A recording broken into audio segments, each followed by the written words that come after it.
On the 8th of May 1945, the guns fell silent across Europe. In the ruins of Berlin, in the bombed-out cities of Germany, in the shattered villages of Poland and France, people emerged from cellars and bunkers and forests to breathe air that no longer smelled of cordite and burning flesh. The war was over. The most destructive conflict in human history had finally consumed itself, leaving behind a continent of ash and grief and unanswered questions that would take generations to fully understand. Church bells rang from what remained of church towers. Strangers embraced in the streets. In London, crowds flooded Whitehall in numbers that bent the imagination. In New York, Times Square became a sea of pure human relief. Somewhere in the middle of all that noise, in all that collective exhale of a world that had survived its own worst impulse, a man in a rumpled Wehrmacht uniform slipped quietly through the chaos and simply ceased to exist. He did not die. He did not surrender to Allied forces standing in neat formation.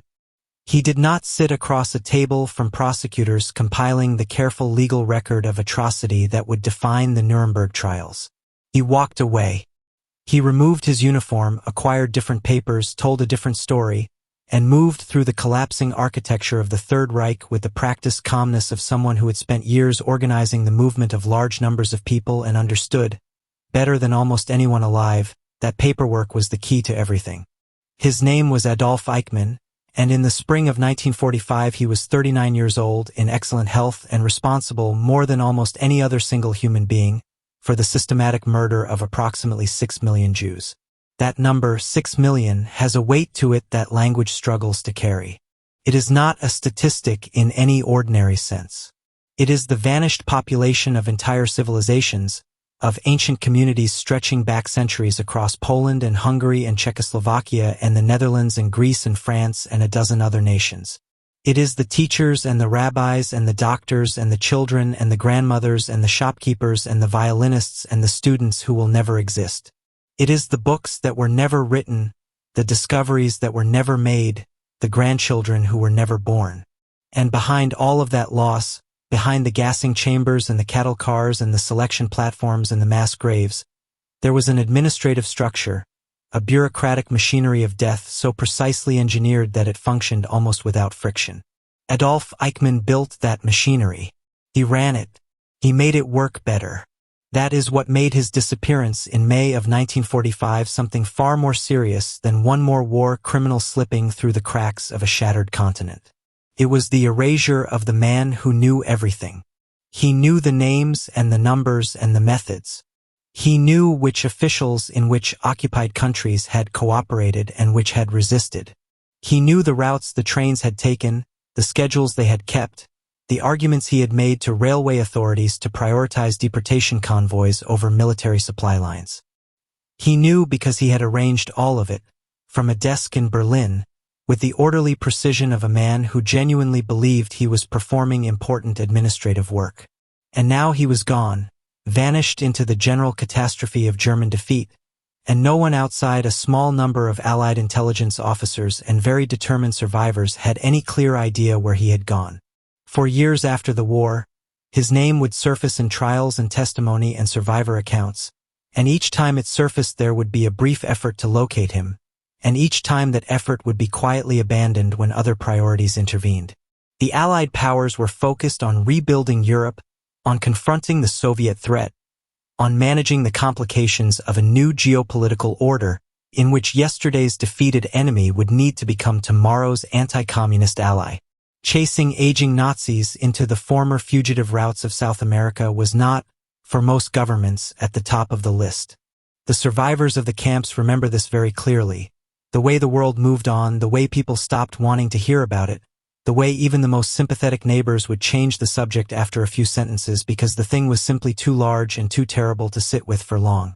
But the survivors could not change the subject. It lived in them with the permanence of a brand, and some of them decided very early that moving on was not something they were willing to do. It would take 15 years of patient, obsessive, often lonely effort, before the thread that led to Adolf Eichmann was finally pulled tight. 15 years before a quiet man in a quiet suburb of Buenos Aires was identified, located, watched, and finally seized on a dusty road in the early evening by agents of a state that had not existed when he committed his crimes. 15 years before, he stood in a glass booth in Jerusalem and heard himself described, in precise and devastating detail, for what he was. The story of how that happened, how Adolf Eichmann was found, captured, and brought to justice, is one of the most extraordinary operations in the history of intelligence work. It involved a blind man's daughter, a retired German prosecutor risking his career and possibly his life, a team of Israeli agents working under borrowed identities in a foreign city, a commercial airline, a sedative, and the extraordinary audacity of a small nation that decided the world needed to see what had been done, not just hear about it from a distance. It is a story about patience and obsession and the specific kind of moral fury that produces results when conventional justice has failed. It is a story about what happens when the ordinary mechanisms of accountability collapse and the people who were wrong decide to build their own. A man who organized the murder of 6 million people, who built the bureaucratic machinery of the Holocaust from a desk in Berlin, walked away from the ruins of Germany in 1945 and simply disappeared. For 15 years, the world moved on. Some people could not. A blind man's daughter, a German prosecutor, a small team of Mossad agents in Buenos Aires, and the audacity of a nation that decided conventional justice had failed and built its own. If that is the kind of story that demands to be finished, subscribe to the channel right now and turn on notifications. This one ends in a glass booth in Jerusalem, and the road to get there is unlike anything else in the history of intelligence. Adolf Otto Eichmann was born on the 19th of March, 1906, in Solingen, Germany, a city known primarily for its high-quality blades, knives, scissors, surgical instruments. His father was a bookkeeper, a respectable middle-class man who moved the family to Linz, Austria, when Adolf was young, and there the boy grew up in relative comfort, attending a technical school and working briefly in an engineering firm before circumstances and ambition and the particular economic miseries of interwar Europe pushed him in a different direction. He was not a particularly distinguished young man. He was, by most accounts of people who knew him then, entirely ordinary, slightly built, with an angular face and ears that sat too prominently on his head, possessing a quality of blankness that made him easy to look past in a crowd. He joined the Austrian branch of the NSDAP, the National Socialist German Workers' Party, in April of 1932, and the Schutzstaffel, the SS, the same month. These were not exceptional choices in Austria in 1932 for a young man of his background and economic frustrations. The party was growing rapidly, feeding on the grievances of a generation that had come of age in the shadow of defeat and economic collapse, and membership offered community, purpose, and the particular intoxication of belonging to something that claimed to be larger than ordinary life. Eichmann was not a fanatic in the early years, at least not visibly. He was ambitious, attentive, eager to be useful, and most importantly, he was organized. He had a talent for administration that the SS recognized and quickly began to exploit. By 1934, he had been assigned to the SS Security Service, the Sicherheitsdienst, and tasked with monitoring and reporting on Jewish organizations in Germany. This was intelligence work in the loosest sense, cataloging the activities of Jewish community groups, learning the structures of Zionist organizations, compiling reports on emigration trends and religious institutions. Eichmann threw himself into this with an energy that surprised his superiors. He taught himself rudimentary Hebrew and Yiddish, not because he had any warmth toward the people whose language he was studying, but because he understood that you could not effectively control a population you did not understand. He read Zionist literature. He attended Jewish community meetings in various guises. He developed what he would later describe with grotesque self-satisfaction as a genuine expertise on the Jewish question. That expertise, such as it was, positioned him for the role that would define the rest of his life. When the decision was made at the highest levels of the Reich to move from persecution and forced emigration to systematic extermination, Eichmann was precisely placed to become the mechanism that translated that decision into operational reality. He was not the man who gave the order. The order came from Hitler, from Himmler, from Heydrich. But Eichmann was the man who made sure the trains ran, that the deportation records were maintained, that the quotas were met, that the paperwork flowed smoothly through the labyrinthine bureaucracy of mass murder. He held the position of head of the Jewish Affairs section of the RSHA, the Reich Main Security Office, and from that desk he coordinated the deportation of Jews from every occupied territory in Europe, working with local authorities in Hungary, Slovakia, Greece, the Netherlands, France, and a dozen other nations to ensure that the killing program proceeded on schedule. What made Eichmann uniquely dangerous, and what would later make his trial so philosophically as well as legally significant, was the manner in which he conducted himself throughout. He was not, by any account that has survived, a man who took visible pleasure in cruelty. He did not personally oversee executions or torture prisoners.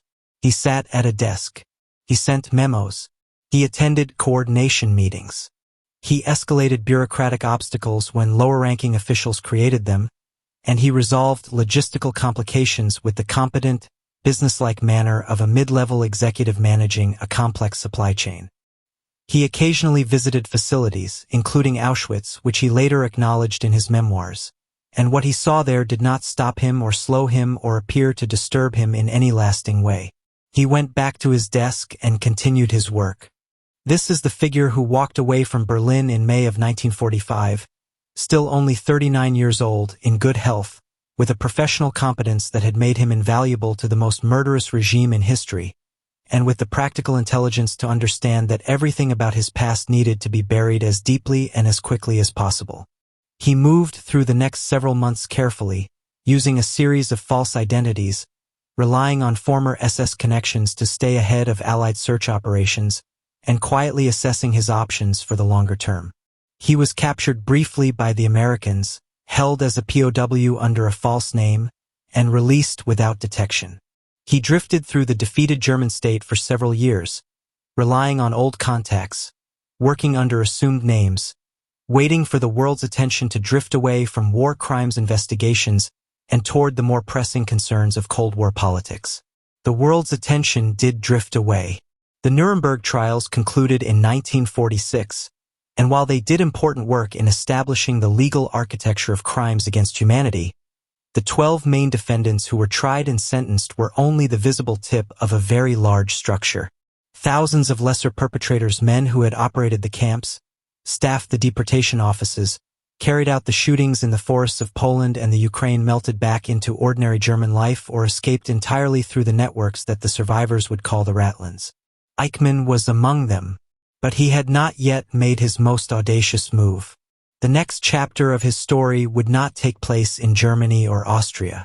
It would take place on the other side of the world, in a country that had made a particular art form of looking the other way, in a quiet suburban street where no one had any reason to look twice at the thin man who went quietly to work each morning and came quietly home each evening. But before that could happen, before Ricardo Klement of Buenos Aires could come into existence, Adolf Eichmann of Berlin had to complete his disappearance. And the machinery he used to do that was itself a story worth examining. A story of underground networks, corrupt officials, ideological fellow travelers, and an institution that, to this day, struggles fully to account for its role in helping some of history's worst criminals walk free. To understand why the hunt for Adolf Eichmann consumed the energy and resources that it did, why survivors spent 15 years pressing governments that did not want to be pressed, why a young intelligence service prioritized his capture above dozens of other possible missions, you have to understand the specific nature of what he had done. Not just the scale of the crime, which was staggering in itself, but the manner of his participation. Deliberate, sustained, and expertly managed across years and across an entire continent. The machinery of the Holocaust did not spring into existence fully formed. It evolved over nearly a decade, through phases of escalating brutality, each one made possible in part by the administrative groundwork laid in the previous phase. And through most of that evolution, Eichmann's fingerprints were present, even when his name was not on the document.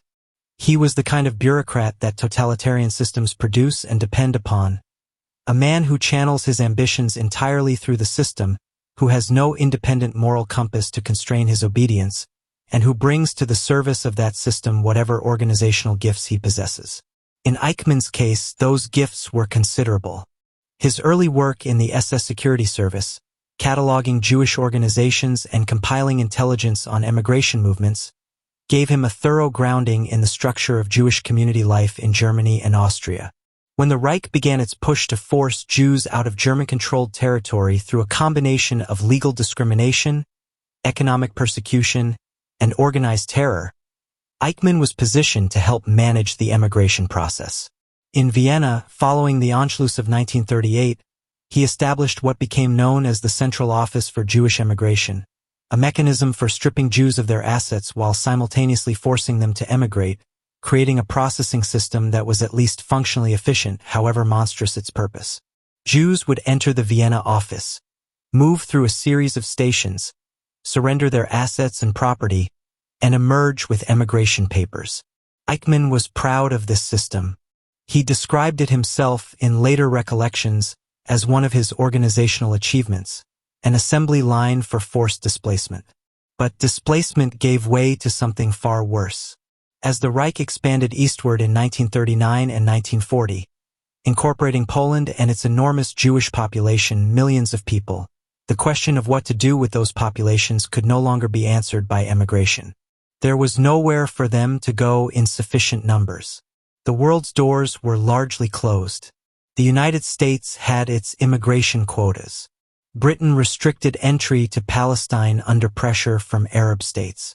Latin American countries were selectively accommodating. The window that had allowed some Jews to escape during the 1930s was closing fast, just as the need to escape was becoming most desperate. The escalation to systematic murder was not a single decision made on a single day. It was the product of an accumulation of policy directives, ideological pressure, and operational experiments that took place across several years. The Einsatzgruppen, mobile SS killing units, followed the German army into the Soviet Union in 1941, shooting hundreds of thousands of Jews and other civilians in mass executions in forests and ravines across the occupied territories. These operations were effective in a purely murderous sense, but they were visible, they required large numbers of direct perpetrators, and some senior German officials expressed concern. Not moral concern in most cases, but practical concern about the psychological toll on the shooters and the operational security implications of mass outdoor executions involving thousands of witnesses. The alternative that emerged at Auschwitz and Chelmno and Treblinka and Sobibor and Belzec and Majdanek was industrialized killing by poison gas in purpose-built facilities. This required a different kind of logistics, not the logistics of rounding up and shooting, but the logistics of transport, of documentation, of coordination between railway authorities and camp commandants and local officials across occupied Europe. And this is where Eichmann's specific expertise became indispensable. On the 20th of January, 1942, a conference was convened at a villa on the Wannsee Lake in the southwestern suburbs of Berlin.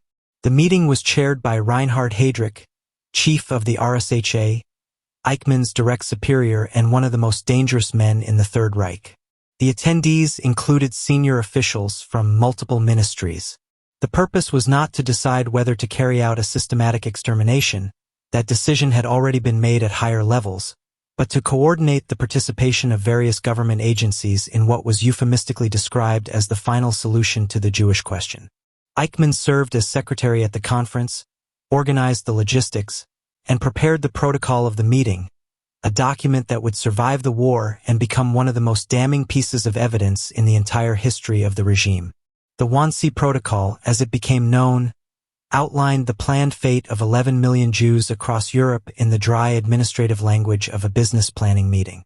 Eichmann later acknowledged being present at Wannsee. He acknowledged preparing the protocol. He acknowledged that the discussion included the planned extermination of the Jewish people across every territory under German control and German influence. And then, in the years and months that followed the conference, he systematically organized the transportation apparatus that made the program operational. The deportations worked like this. Eichmann's office would coordinate with SS and police officials in each occupied country to compile lists of deportees, typically working toward numeric quotas. Railway cars would be negotiated through the Reichsbahn, the German railway authority, which regarded the deportation trains as ordinary freight business and billed accordingly, with special group rates for the transport of Jews to the east. Local authorities in France, the Netherlands, Slovakia, Croatia, Greece, and elsewhere cooperated to varying degrees, with some proving enthusiastically compliant and others requiring pressure. The deportees would be assembled at collection points, schoolyards, sports arenas, transit camps, stripped of remaining valuables, loaded into sealed cattle cars, and transported east. Most died within days of arrival. Some were selected for forced labor and died within months. Almost none survived the war. Eichmann traveled to the occupied territories personally on numerous occasions, meeting with local SS commanders and officials to resolve bottlenecks and push for higher deportation numbers. He went to France, to Slovakia, to Greece, where he organized the deportation of the Jewish communities of Athens and Thessaloniki with particular efficiency. He went to Hungary in March 1944, when German forces occupied their erstwhile ally, and there, in the final year of the war, he organized what became one of the most accelerated deportation operations of the entire Holocaust. Between May and July of 1944, approximately 430,000 Hungarian Jews were deported to Auschwitz-Birkenau, where the killing facilities were operating at maximum capacity. The numbers were so large and the transport so rapid that the crematoria could not keep pace. This was not an accident or a failure of the system. It was a consequence of Eichmann's driving insistence that the operation maintain its tempo even as Germany was clearly losing the war, even as the Red Army was advancing steadily from the east, even as some German military commanders were arguing that the railway resources being used for deportations should be redirected to military supply lines. Eichmann fought those arguments. He insisted on the priority of the deportations. The trains to Auschwitz ran until they could no longer run. Hungarian Jewish leader Rudolf Kastner later described a meeting with Eichmann in Budapest in which Eichmann made no attempt to obscure what was happening. He was businesslike, almost relaxed, describing the deportation process in operational terms, negotiating over specific individuals with the calm of a man who believed his position was entirely rational. Kastner would spend years afterward haunted by that encounter, by Eichmann's normalcy, by the complete absence of any moral awareness or anguish in a man organizing mass murder on an industrial scale. That quality, the smooth functionality, the absence of torment, would later form the core of the philosophical question that Eichmann's trial forced the world to confront. By January 1945, with Soviet forces closing in on the camps, Eichmann was among those organizing the death marches, the forced movement of surviving prisoners from the eastern camps westward, back into Reich territory, conditions under which tens of thousands more died of exhaustion and cold and murder. He was still working. He was still performing his function with professional thoroughness, even as the architecture of the regime that had given him his purpose was collapsing around him. And then the war ended and he walked away. The survivors of the camps who encountered his name in the years immediately following the war, in testimonies collected by Allied investigators, in documents recovered from captured Nazi offices, in the oral histories painstakingly gathered by Jewish organizations, could not quite believe that this man was still at large. The scale of his responsibility was evident in document after document. His name appeared in testimony after testimony. Allied prosecutors at Nuremberg had his name. American intelligence officers investigating war crimes had his name. And yet Eichmann himself remained untouchable, invisible, somewhere beyond the boundaries of any jurisdiction that was motivated to find him. The reasons for this were several. The immediate post-war years were chaotic, with Allied intelligence agencies overwhelmed by the sheer volume of war crimes evidence and the practical difficulties of locating individuals across a shattered continent. Germany's physical infrastructure, its record-keeping systems, its postal services and municipal registries, had been severely disrupted or destroyed. Tracking a specific individual in those conditions was genuinely difficult even with the will to do so. But there were also less admirable reasons. By 1947 and 1948, with the Cold War taking shape and the Soviet threat becoming the dominant Western preoccupation, some Allied intelligence services found it more useful to recruit former Nazi intelligence officers than to prosecute them. Men with experience running spy networks in Eastern Europe, men who understood Soviet military dispositions and Warsaw Pact logistics, were suddenly more valuable as intelligence assets than as defendants in a courtroom. The same networks that had facilitated Nazi crimes were recycled into anti-communist intelligence operations, and the individuals who ran those networks were protected accordingly.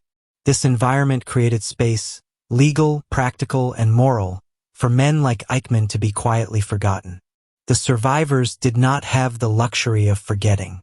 They carried their memories in their bodies as well as their minds. They carried the absence of parents and children and entire extended families. They gathered in the DP camps of post-war Europe, displaced persons, stateless, their communities obliterated, their countries no longer navigable for most, and they talked to each other about what they had seen and about the men responsible. They wrote down what they knew. They submitted testimony to Allied authorities who recorded it carefully and then, in many cases, filed it away. They wrote letters to Jewish organizations in the United States and Palestine. They sought out journalists willing to print stories about the missing perpetrators. Most of the world tuned them out.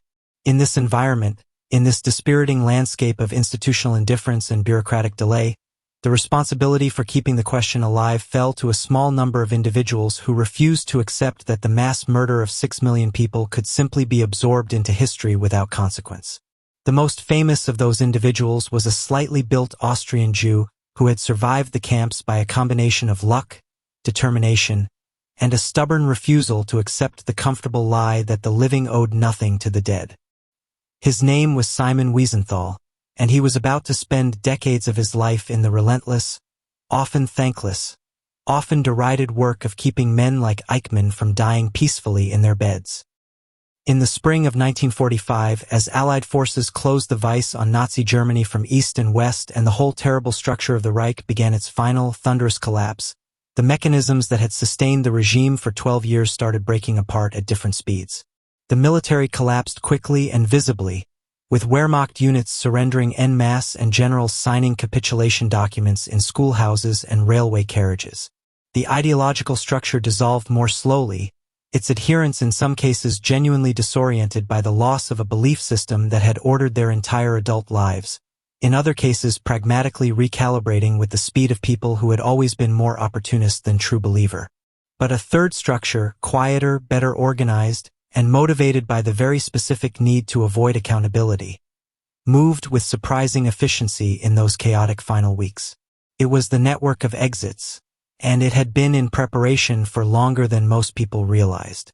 Adolf Eichmann's immediate post-war movements have been reconstructed with reasonable confidence from his own later testimony, from documents uncovered by researchers in Austria and Germany, and from the investigations that followed his capture in 1960.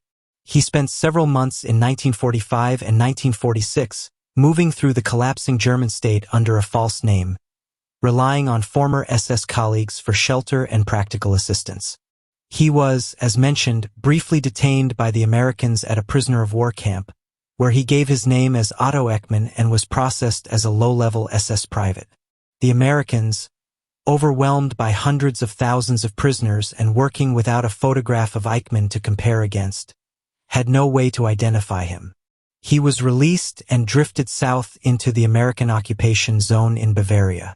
The American zone was, for a time, a surprisingly permissive environment for men in Eichmann's situation. The occupation authorities were primarily focused on denazification processes targeting high-profile figures and on gathering intelligence relevant to the emerging Cold War. The enormous lower tier of the SS and the party apparatus, the men who had staffed the deportation offices and the camp administration and the mobile killing units, were largely left to manage their own situations, and many of them, with astonishing speed, embedded themselves in civilian life, found sympathetic employers, obtained document sets under new names, and began constructing the paperwork infrastructure of innocuous post-war identities. Eichmann spent part of this period in remote forested areas of northern Germany, working briefly as a lumberjack under the alias of Otto Henninger, lying very low, growing a beard, adjusting to the rhythms of a life in which his name meant nothing. He maintained contact with a loose network of former SS associates who shared information about escape routes and document sources and the movements of Allied investigators. This network was informal in some respects and formally organized in others. The formal version of it, sometimes called Odessa, which stood for Organisation der Ehemaligen SS-Einheiten, or organization of former SS members, has been the subject of considerable historical debate, with some researchers arguing it was a coherent, centrally organized escape apparatus and others characterizing it as a looser collection of mutual aid networks that operated under different names and structures. What is not in dispute is the practical result. Thousands of former SS members and Nazi officials escaped from Europe to South America, the Middle East, and elsewhere through routes that were organized and assisted by former colleagues using forged documents, sympathetic church officials, and corrupt South American consular staff who were not overly scrupulous about the backgrounds of the people whose emigration paperwork they processed. The key institution in Eichmann's escape was the Vatican's Refugee Relief Organization, which operated under the directorship of Bishop Alois Hudel, an Austrian Catholic cleric with openly documented German nationalist sympathies who wrote a book in 1937 that combined elements of Catholic teaching with approval for aspects of National Socialism. After the war, Hudel used his position in Rome to help former Nazis and fascists obtain the documentation they needed to emigrate. Specifically, the International Red Cross travel documents that served as passports for stateless persons. The Red Cross Humanitarian Travel Document Program was designed to assist genuine refugees and displaced persons. And in the chaos of post-war Europe, it was exploited extensively by individuals it was never intended to serve. Hudel himself later stated proudly in his memoirs that he had helped former soldiers and officials escape what he called the Pharisaic revenge of the victors, language that should clarify for any doubters where his sympathies lay. Eichmann moved through this system with the help of an SS contact network that arranged a series of practical steps. He traveled to Austria, where former colleagues helped him obtain a certificate from a Catholic relief organization, one of many that were issuing documentation with insufficient verification at the time, identifying him as a stateless refugee. He then obtained an international Red Cross travel document in the name of Ricardo Klement, identified as a stateless resident of the German ethnic community in South Tyrol. The birth date on the document, the 23rd of May, 1913, was a few years off from Eichmann's actual birthday of March 1906, but the discrepancy was not unusual in documents issued in conditions of post-war administrative overload. With this documentation, he applied to the Argentine embassy in Genoa for an immigration visa. Argentina in 1950 was, for Eichmann's purposes, an almost ideal destination. Juan Perón's government had cultivated extensive relationships with European immigrants across the political spectrum, including significant numbers of former Nazis and fascist sympathizers who brought with them technical expertise, financial resources, and connections that Perón found useful. Argentina had accepted an estimated 45,000 German-speaking immigrants between 1946 and 1952, and a significant portion of these included individuals who were emigrating specifically to escape war crime scrutiny. Argentine consular officials in Europe, some of whom were ideologically sympathetic and others of whom were simply corrupt, processed immigration applications with a generosity toward former Nazi officials that was not coincidental. Files recovered after the restoration of Argentine democracy in the 1980s revealed extensive documentary evidence of deliberate Argentine government facilitation of Nazi emigration. Eichmann sailed from Genoa in July of 1950, aboard a ship called the Giovanna C., a modest vessel that carried both legitimate displaced persons and the occasional less legitimate passenger. The crossing took several weeks. He arrived in Buenos Aires in the southern winter, carrying almost nothing, speaking little Spanish, knowing no one well, but possessing the fundamental advantage of a clean identity and a continent that neither knew nor particularly wanted to know who he really was. He made his way first to the northwestern province of Tucumán, where a colony of German-speaking emigrants had established a small community, and worked for a time for a water engineer, doing manual labor. He lived cheaply and carefully, sending money back to Austria when he could, waiting for the right moment to bring his family south. His wife Veronica, known as Vera, and their 3 sons had remained in Austria under their real names, which created a practical problem that could only be resolved once Eichmann had established enough of a foothold in Argentina to arrange their passage. This took time, and the solution Eichmann settled on was characteristically methodical. He arranged for Vera to file a declaration of death in absentia for her husband Adolf Eichmann, a common post-war legal procedure that cleared the way for widows to obtain various benefits, and then to remarry her declared dead husband under his new name. Ricardo Klement and Vera Liebel were married in a civil ceremony in Austria in 1952, and Vera and the boys subsequently emigrated to Argentina.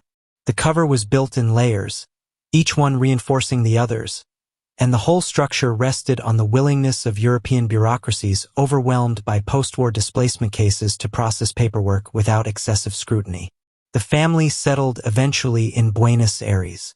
Eichmann worked in a series of jobs over the following years, most of them with the Tucumán-based subsidiary of Mercedes-Benz, where he rose to a supervisory role in the foreman's office of the factory floor.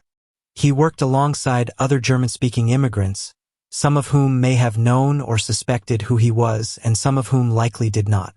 He was quiet, reliable, not particularly social, and entirely unremarkable in the way that people who are hiding frequently choose to be. He kept the same habits of order and routine that had characterized his professional life in the SS, but now applied them to the mundane logistics of factory shift management rather than continental-scale deportation operations. He lived, from 1960, in a modest house on Garibaldi Street in the suburb of San Fernando, north of Buenos Aires. The house was a simple concrete structure in a neighborhood of similar modest homes, with a small garden and enough room for the family comfortably, if not luxuriously. He maintained a vegetable garden. He kept chickens for a period. He took public buses to work. He did not own a telephone. He was, in the language of the neighborhood, just another hardworking German immigrant of the type that could be found throughout greater Buenos Aires, unremarkable and unthreatening, a middle-aged man in a small house with a family and a steady job. But he was also, even in this diminished context, recognizably himself in certain ways that he could not entirely suppress. Former SS associates who met him in Argentina over the years later described him as proud of his wartime work, free with boasts about his role in the final solution in private company, and contemptuous of the idea that he had done anything deserving of punishment. He participated in at least one gathering of former SS members in Buenos Aires and was recorded making statements about his wartime role that were not those of a man overcome with remorse. He was also, according to some accounts, in contact with Willem Sasson, a Dutch SS journalist living in Argentina, with whom he participated in a series of tape-recorded interviews in the late 1950s in which he described his wartime activities in considerable detail. Portions of these recordings were later obtained by the magazine Der Stern and published during his trial, and their contents did significant damage to the defense he would attempt to mount in Jerusalem. Argentina was not hermetically sealed from the outside world, and Eichmann was not actually as invisible as he believed. The thread that would eventually lead to his capture had already been laid, years before he knew it. It ran through a small town in Germany, through a chance conversation between two young people on an evening walk, and through a letter written by a blind man who trusted his instincts more than the authorities that failed to act on them. The suburb of San Fernando lies roughly 20 kilometers north of central Buenos Aires, along the Rio Luján Delta where the flat, humid landscape of the Pampas approaches the brown water of the river, and the city gradually gives way to a looser, quieter arrangement of low houses and small commercial streets and patches of rough ground where children played football in the afternoons. In 1957 and 1958, it was a working-class neighborhood, the kind of place where factory workers and tradesmen lived in concrete block houses with corrugated iron roofs and small satellite vegetable gardens, where neighbors knew each other's names but did not inquire too closely into each other's pasts, where the rhythms of the day were set by bus schedules and factory shifts and the weekly market. To the neighbors on Chacabuco Street, where the Klement family lived before moving to Garibaldi Street, Ricardo Klement was a quiet, polite German immigrant of the type found throughout the area. He was thin, with an angular face and prominent ears, and he wore eyeglasses that gave him a studious, somewhat academic look at odds with the manual nature of his daily work. He spoke Spanish with a heavy German accent and had not made much effort to rid himself of it after years in the country, which was unremarkable in a neighborhood where German was heard nearly as often as Spanish. He worked irregular hours at the Mercedes-Benz factory and returned home in the evenings with the exhausted reliability of a man who took his responsibilities seriously. He did not drink heavily. He did not frequent bars or become loud in public. He attended the occasional community event with the carefully managed sociability of someone who wanted to seem normal without inviting close examination. His family had the slightly odd quality that comes from having been assembled in unusual circumstances. His wife Vera was a solid, reserved woman who managed the household with Germanic efficiency and kept largely to herself. His 3 older sons, Klaus, Horst, and Dieter, were growing into young men as the family settled in Argentina, taking on the particular hybrid character of immigrant children who were German at home and Argentine in the streets. Klaus, the eldest, was already in his late teens by the late 1950s, a young man of strong opinions and, as would shortly become apparent, insufficient discretion about the family business. What the neighbors did not know, what almost no one in San Fernando knew, was that Ricardo Klement's real name was Adolf Eichmann, and that the quiet, bespectacled factory supervisor had spent the most productive years of his life organizing the systematic murder of the Jewish people of Europe. He had worked conscientiously at this task for years. He had traveled to the occupied territories, negotiated with railway authorities, pressured local officials, compiled statistics, attended policy conferences, and returned to his Berlin desk to draft memos and coordinate the administrative architecture of the worst crime in modern history.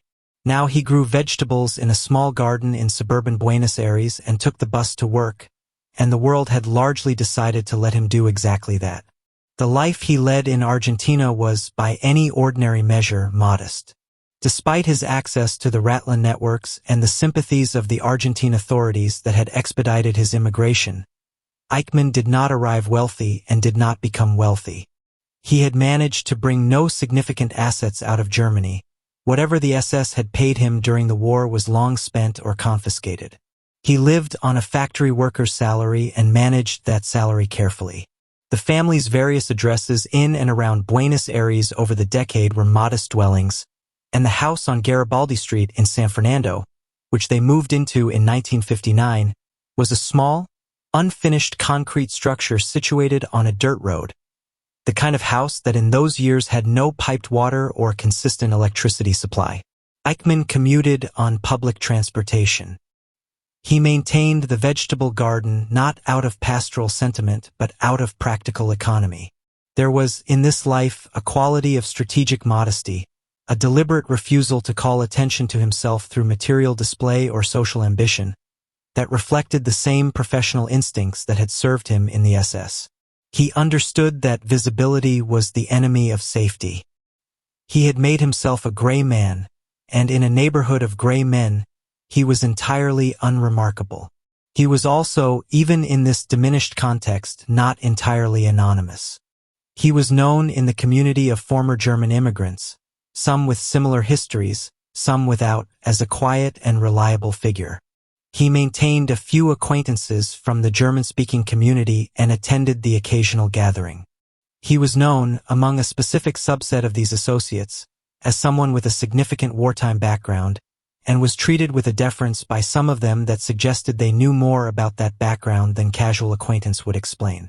He was not working hard to conceal himself from people who understood who he was. He was working to conceal himself from the outside world, from the investigators and journalists and survivors and intelligence services that might, if they connected enough threads, eventually find their way to a dirt road in San Fernando. In this ambition, he nearly succeeded. For nearly 10 years after arriving in Argentina, he lived in effective anonymity. The Allied War Crimes Investigation Offices had his name but not his location. Simon Wiesenthal had his name and was following what leads existed, but the trail had gone cold multiple times. The West German government, which had been established in 1949 and had technically inherited the legal obligation to prosecute Nazi war criminals, moved extremely slowly on most cases and not at all on many others, for reasons that were partly administrative and partly political in nature.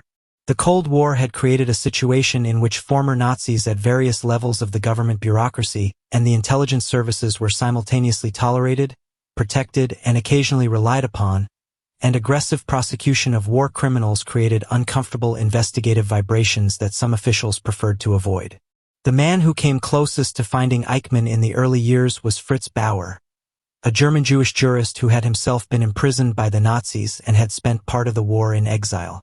After the war, Bauer returned to West Germany and worked within the legal system with absolute determination to ensure that the judicial accountability that Nuremberg had begun was continued at the domestic German level. He became Attorney General of the state of Hesse, and from that position he investigated and prosecuted numerous former Nazis, fighting institutional resistance from colleagues who found his persistence troublesome. Bauer understood that the German legal establishment was riddled with former Nazi collaborators and sympathizers who would subvert any investigation from within if given the opportunity, and this understanding shaped his decisions about who to trust with what information. It shaped, specifically, a crucial decision he made when information about Eichmann's location finally began to emerge.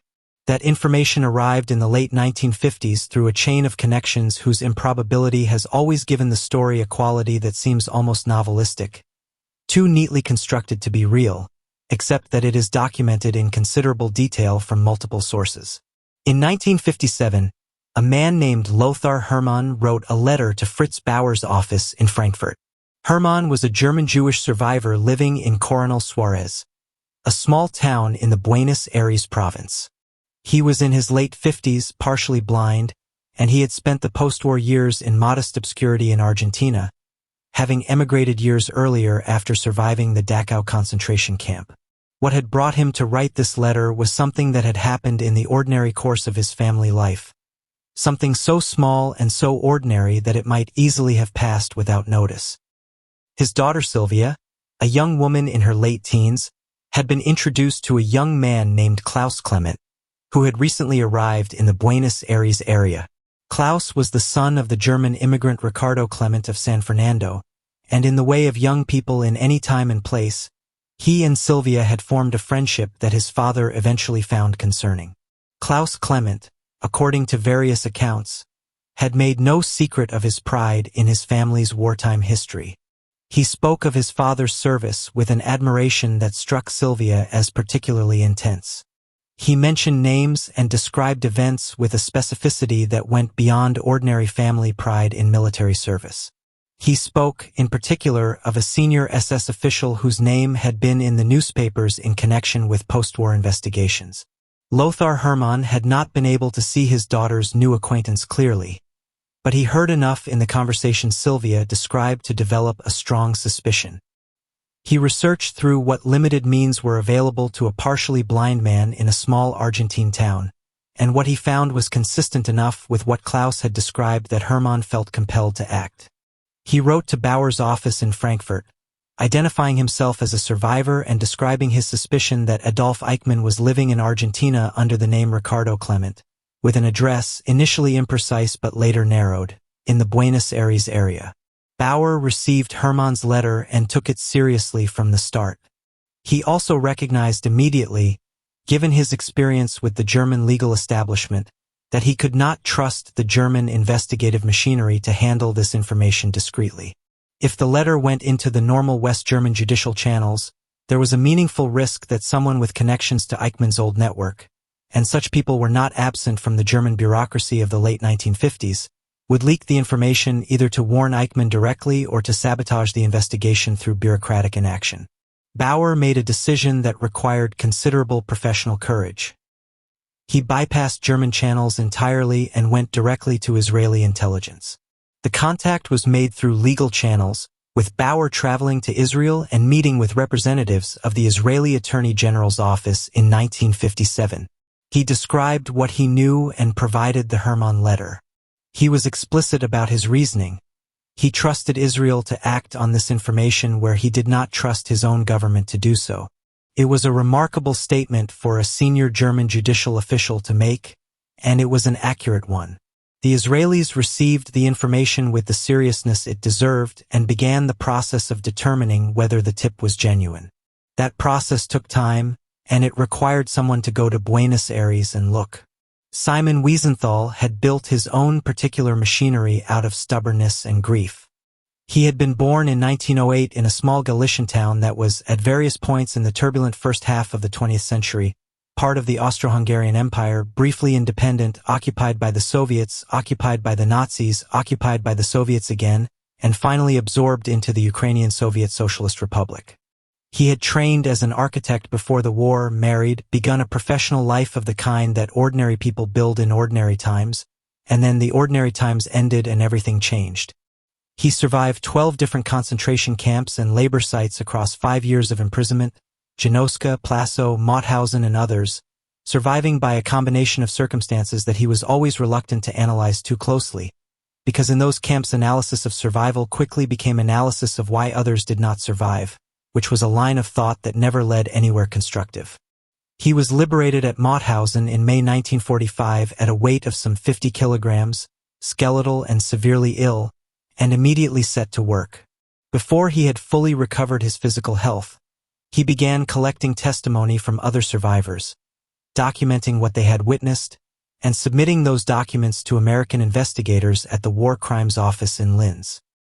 He understood instinctively that the testimonies needed to be gathered immediately, while they were fresh and while the witnesses were still alive, because the urgency of ordinary survival would soon disperse the survivors across the world and the accounts would become harder to collect.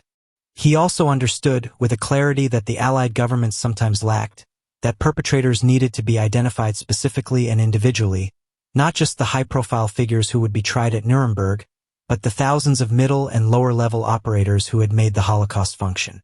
He understood this because he had lived inside the machinery. He had seen the faces and heard the names. He had watched these people work. He knew that accountability could not be confined to the figures who gave the orders, because the men who carried the orders out had done so with their own hands and their own will.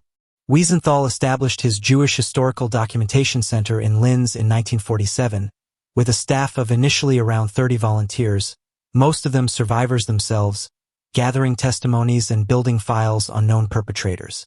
The work was unglamorous and frequently discouraging. Allied interest in war crimes prosecution declined sharply after Nuremberg as the political priorities of the Cold War took hold, and the resources available to Wiesenthal's organization shrank accordingly through the late 1940s. By 1954, the Documentation Center had essentially closed for lack of funding, and Wiesenthal transferred his files, nearly 150 files on Nazi criminals, to the Yad Vashem Memorial Institution in Jerusalem and continued his work privately from Vienna, living modestly and devoting whatever time he could to the investigations. Eichmann was always near the top of his list. Wiesenthal had begun receiving information about Eichmann's responsibility as early as 1946, when survivor testimony established beyond any serious doubt the scope of his role in the deportations. He had a contact in Austria, a former SS officer whose identity Wiesenthal protected carefully, who passed along a postcard in 1953 that had been sent from Buenos Aires with greetings to a mutual acquaintance, containing handwriting that the contact confirmed as Eichmann's. This was not enough to act on, but it was directional, and Wiesenthal filed it and continued looking. He also received, at various points in the late 1940s and early 1950s, reports from other survivor networks and Jewish community organizations that placed Eichmann in various locations. Cairo was mentioned at one point, Kuwait at another, Argentina repeatedly. The Argentina reports had more consistency to them than the others, and Wiesenthal marked them accordingly. But consistent rumors without a specific address and without the institutional backing to act on them were of limited usefulness, and for years the trail remained just warm enough to follow and just cold enough to frustrate. The frustration was not Wiesenthal's alone. Across the survivor community, across the organizations that had been collecting testimony and documentation since 1945, there was a persistent awareness that the most systematic crime in recorded history had produced a very limited judicial accounting. The Nuremberg trials had sentenced 12 men to death and imposed additional sentences on others, but the total number of perpetrators prosecuted in any jurisdiction in the first decade after the war was, relative to the scale of the apparatus that had committed these crimes, remarkably small. The Federal Republic of Germany had conducted some prosecutions, but the pace was slow and the sentences often lenient, and the West German courts operated in an environment where the judges and prosecutors themselves were sometimes former members of Nazi institutions. Justice was not impossible, but it was inconsistent and frequently inadequate. The founding of the State of Israel in 1948 added a new dimension to this picture. Israel was not just a political project or a national refuge. It was, for many of its founders and early citizens, a statement about the relationship between the Jewish people and the rest of the world. A statement that Jews would no longer depend entirely on the protection and justice of others, that they would build the capacity to protect themselves and, where necessary, to seek justice themselves. David Ben-Gurion, Israel's first prime minister, held this view with a particular intensity. He was a pragmatist in most things, calculating the costs and benefits of policy with the analytical coldness of a man who had spent decades building a state from nothing. But on the question of what had happened to European Jewry and what obligations the new state carried as a result, his convictions were absolute and not purely pragmatic. The Israeli intelligence services reflected this orientation. The Mossad shorthand for Hamossad Lamodian Ulutaf Kadim Mewadam, the Institute for Intelligence and Special Operations, was formally established in 1949, and it developed over the following decade into one of the most effective intelligence agencies in the world, operating with a combination of technical skill, cultural networking through diaspora communities, and an operational boldness that periodically alarmed its Western allies. It was led, from 1952 to 1963, by a man named Isser Harel, whose personal history was characteristic of the generation that built Israeli intelligence. Born in Russia in 1912, Harel had emigrated to Palestine at 17 and had spent his subsequent life entirely within the intelligence apparatus of the Zionist movement and then the Israeli state. He was a small man, physically unimposing, intensely private, intensely focused, and possessed of a certainty about the priorities of his work that made him both an exceptional intelligence director and, occasionally, a difficult colleague. Harel had Eichmann on his list. The name had come up through multiple channels, from Fritz Bauer's contact, from survivor documentation, from Wiesenthal's communications. When Bauer's information arrived in Jerusalem in 1957 and 1958, Harel recognized it as the most actionable lead the organization had yet received. The question was not whether to pursue it, but how to verify it, and how to act on it when verification was achieved. Verification required someone to go to Buenos Aires and look at Ricardo Klement. The man they sent was Silvia Hermann, a veteran Mossad case officer who had been born in Germany, studied law and languages, and developed the particular combination of observational precision and emotional steadiness that intelligence work at the sharp end demands. Hermann spoke German natively and Spanish functionally, had extensive operational experience, and was, by the accounts of colleagues who worked with him, a careful and methodical investigator who did not allow his personal feelings about the subject to distort his professional judgment. On a mission like this, where the subject was one of the most wanted men in the world and the emotional stakes were as high as they could possibly be, that quality was essential.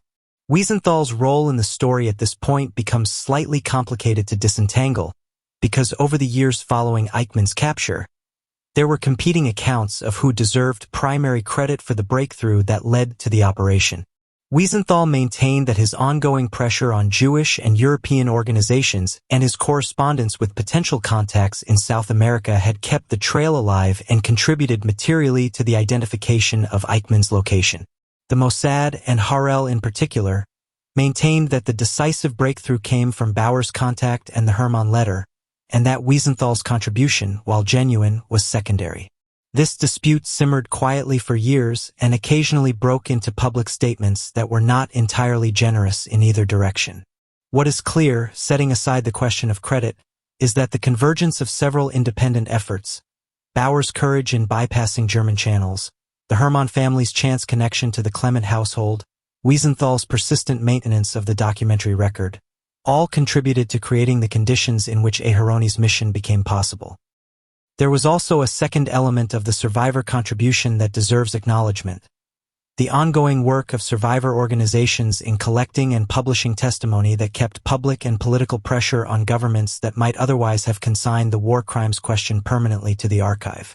The Wiener Library in London, founded by Holocaust survivor Alfred Wiener in 1933 and rebuilt after the war as a documentation and research center, maintained one of the most comprehensive collections of Nazi records in the world.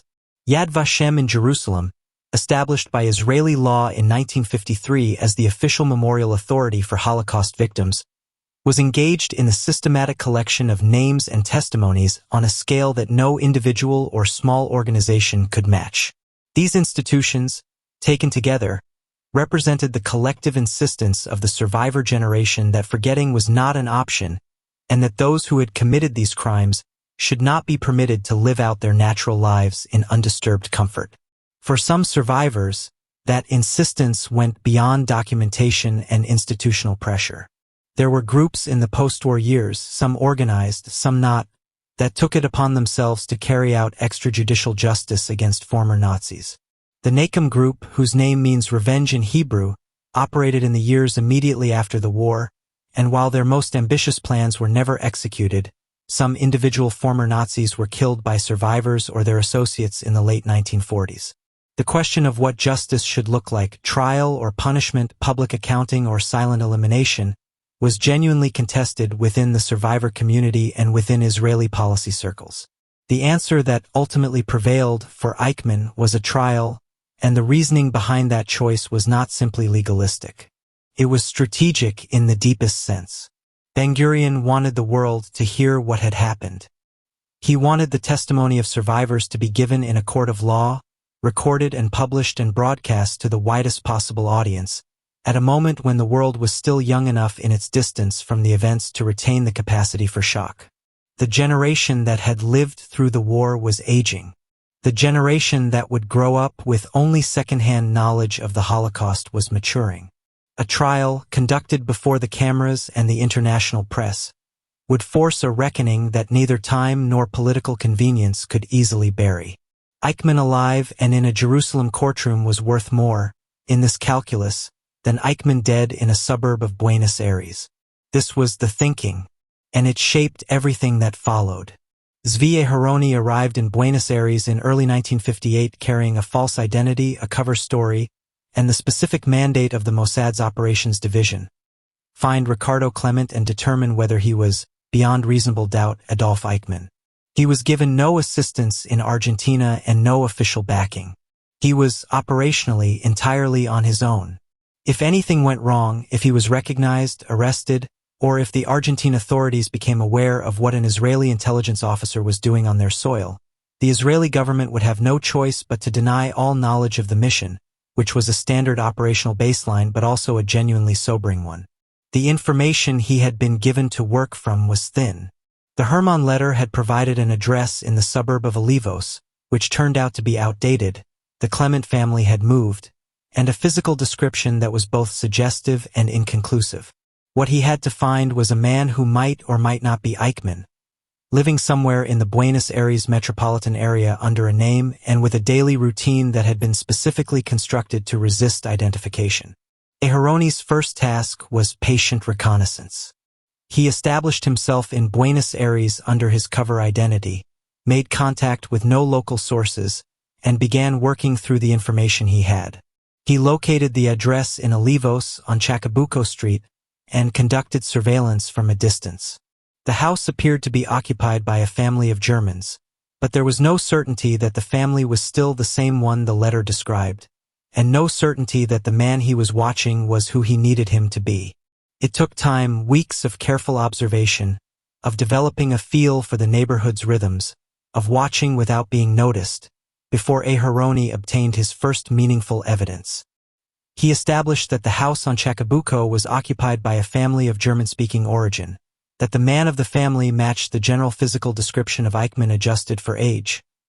Eichmann would have been 52 in 1958, and the man Hermann observed was thin, with a lined face and prominent ears, wearing the kind of functional eyeglasses that a man in late middle age uses when his eyes have deteriorated with years.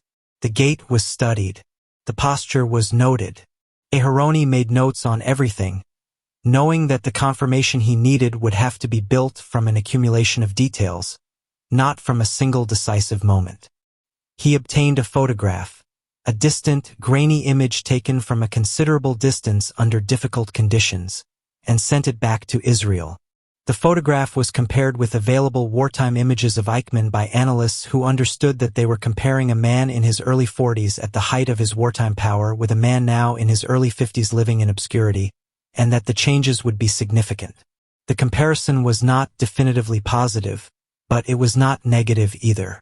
The ears, in particular, were matching. Eichmann's ears were a distinctive feature, large and prominent, the kind of physical characteristic that does not change substantially with age, and that was notable enough to register even in low-quality photographs. The initial Aharoni mission produced a preliminary assessment that the man on Chacabuco Street was probably Eichmann, or at minimum was worth continued investigation. This was forwarded to Harel in Tel Aviv, who received it with the caution appropriate to a preliminary assessment. The operation could not proceed to its active phase, capture or any action against the target, on the basis of probably. The stakes were too high, the diplomatic and legal complications of acting on bad information too severe, and the moral dimensions of the case too significant to permit error. They needed certainty.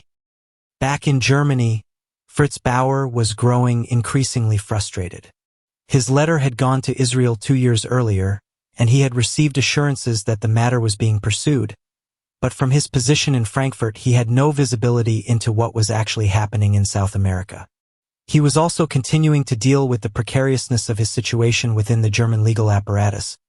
He was a German Jewish prosecutor in a system where many of his colleagues had either Nazi pasts themselves or uncomfortable proximity to people who did, and the political temperature around war crimes investigations was never comfortable for him. He had also, subsequent to his initial contact with Israel, obtained an additional piece of information that he considered significant. A source in Argentina had confirmed to him that the address in Olivos was correct and that the man living there was indeed using the name Ricardo Klement. Bauer brought this additional information to the Israelis in a second communication, and the combined weight of the Hermann letter, Aharoni's reconnaissance assessment, and Bauer's new confirmation strengthened the case for a more intensive operation. But Harel, characteristically methodical, wanted more. He wanted someone to go back to Buenos Aires, get closer, gather more specific evidence, and ideally obtain a definitive physical identification, something that removed reasonable doubt entirely before the operation moved to its next phase. There was a particular piece of information that Aharoni's team eventually obtained that pushed the case from probable to near certain. Adolf Eichmann had been born on the 19th of March, 1906. In the spring of 1958, a surveillance team monitoring the Klement family on Chacabuco Street observed that the family appeared to be quietly celebrating some kind of occasion. A small gathering, flowers, what appeared to be a birthday acknowledgement. The date was the 19th of March, Eichmann's birthday. Ricardo Klement and Adolf Eichmann shared a birthday.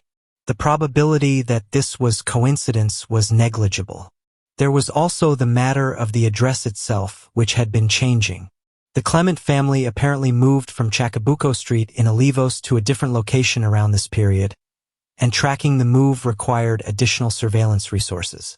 When the new address was eventually established, a house still in the process of being built on a dirt road called Garibaldi Street in the suburb of San Fernando, it was noted that the house was registered in a manner consistent with someone who was careful about minimizing official documentation tied to his real identity. The Lothar Hermann dimension of the story continued during this period, though not entirely smoothly. Hermann had been disappointed by what he perceived as insufficient follow-through from the German authorities he had initially contacted, and he had also been attempting to do his own verification in Argentina. He had, at some point, sent Silvia, his daughter, to the address in San Fernando under a pretext, to see if she could confirm the identity of Klaus Klement's father.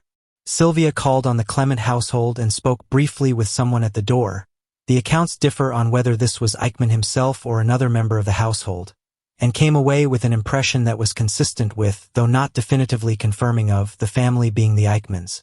Hermann wrote to Israel again with this account, and was frustrated to receive what he felt was an inadequate response. The relationship between Hermann and the Israeli intelligence operation remained awkward throughout. He had provided the crucial initial lead, but he was now, from the Mossad's perspective, a potential security liability, a civilian operating on the margins of a sensitive covert operation with his own agenda and his own contacts who could not be fully controlled. Harel's team handled him carefully, neither confirming nor denying what they were doing, expressing appreciation for his cooperation while managing his expectations about his role going forward. By late 1959, the picture had clarified sufficiently for Harel to begin moving the operation from the intelligence-gathering phase to the operational planning phase. The man on Garibaldi Street was Eichmann.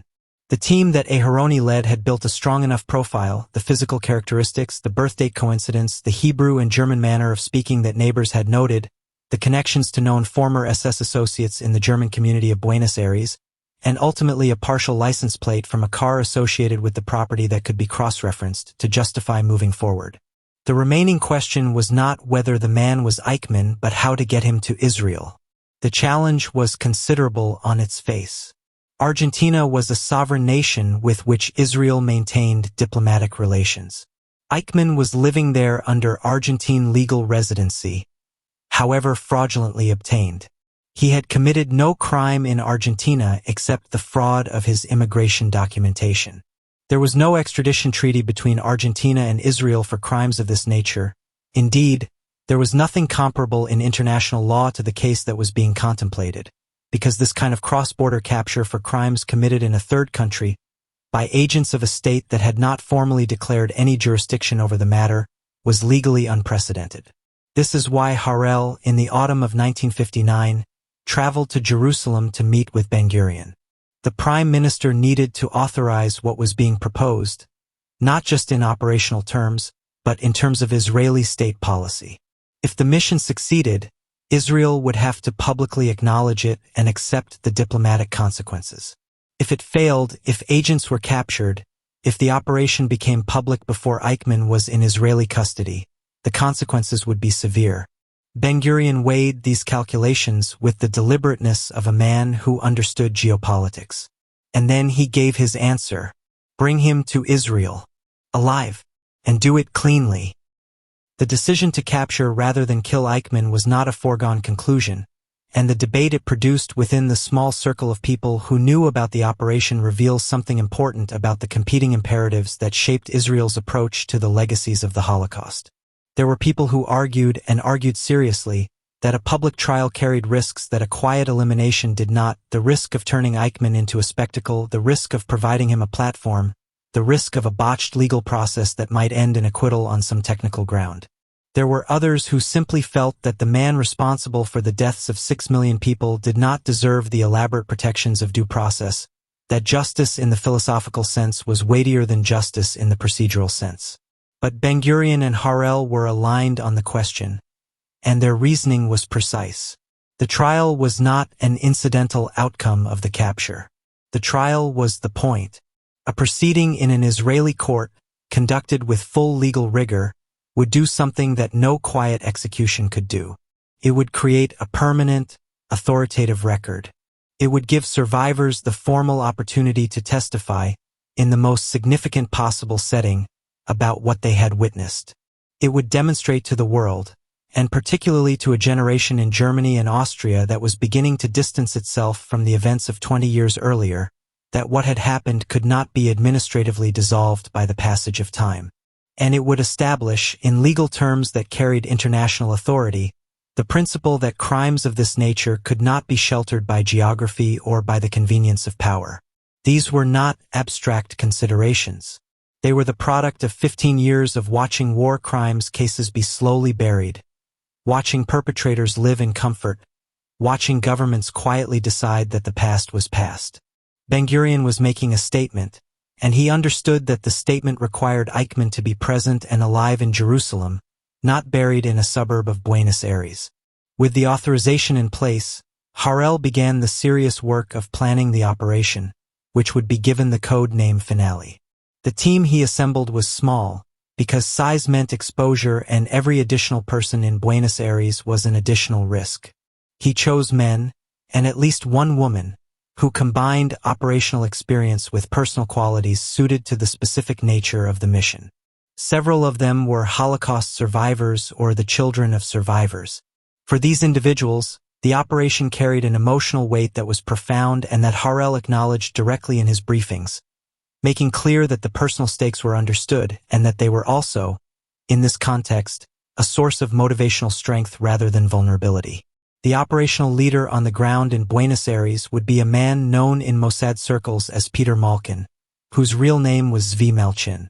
Malkin was 32 years old in 1960, physically strong, quick-thinking, and possessed of the particular kind of emotional intelligence that made him unusually effective at the close-quarters human dimensions of intelligence operations. He was the man who would physically seize Eichmann on the night of the capture, and his account of the mission, published decades later in a memoir that is remarkably candid about the psychological complexities of the operation, provides some of the most vivid first-hand material available. Malkin's sister and family had perished in the Holocaust. This was not mentioned in operational planning as a risk factor or a concern. It was part of who he was. He brought it with him to Buenos Aires the way any person brings the formative events of their life to everything they do, and it informed the intensity of his commitment without, by any account, compromising his professional judgment. Other key members of the team included Dr. Yona Elian, the physician who would be responsible for Eichmann's medical care during the time he was held in the safe house and who would administer appropriate sedation for the extraction phase. There were surveillance specialists, communications officers, logistics people who managed the practical infrastructure of safe houses and vehicles and communications. Harel himself traveled to Buenos Aires and directed the operation from within the country. A decision that was unusual for a Mossad chief and that reflected the personal significance he attached to the mission. The practical logistics were formidable. The team needed to enter Argentina without triggering scrutiny, which meant staggered arrivals on different flights carrying different cover identities and ostensibly unrelated reasons for visiting the country. They needed safe houses, places where the team could operate and, critically, where Eichmann could be held once taken, that were secure, unremarkable, and not connected to each other or to any traceable Israeli connection. They needed vehicles registered to false identities. They needed communication channels that did not pass through Argentine telephone systems or telegraph services. They needed, above all, a plan for how to get Eichmann out of the country once he was in custody, because capturing him was only half the problem. The escape was the other half.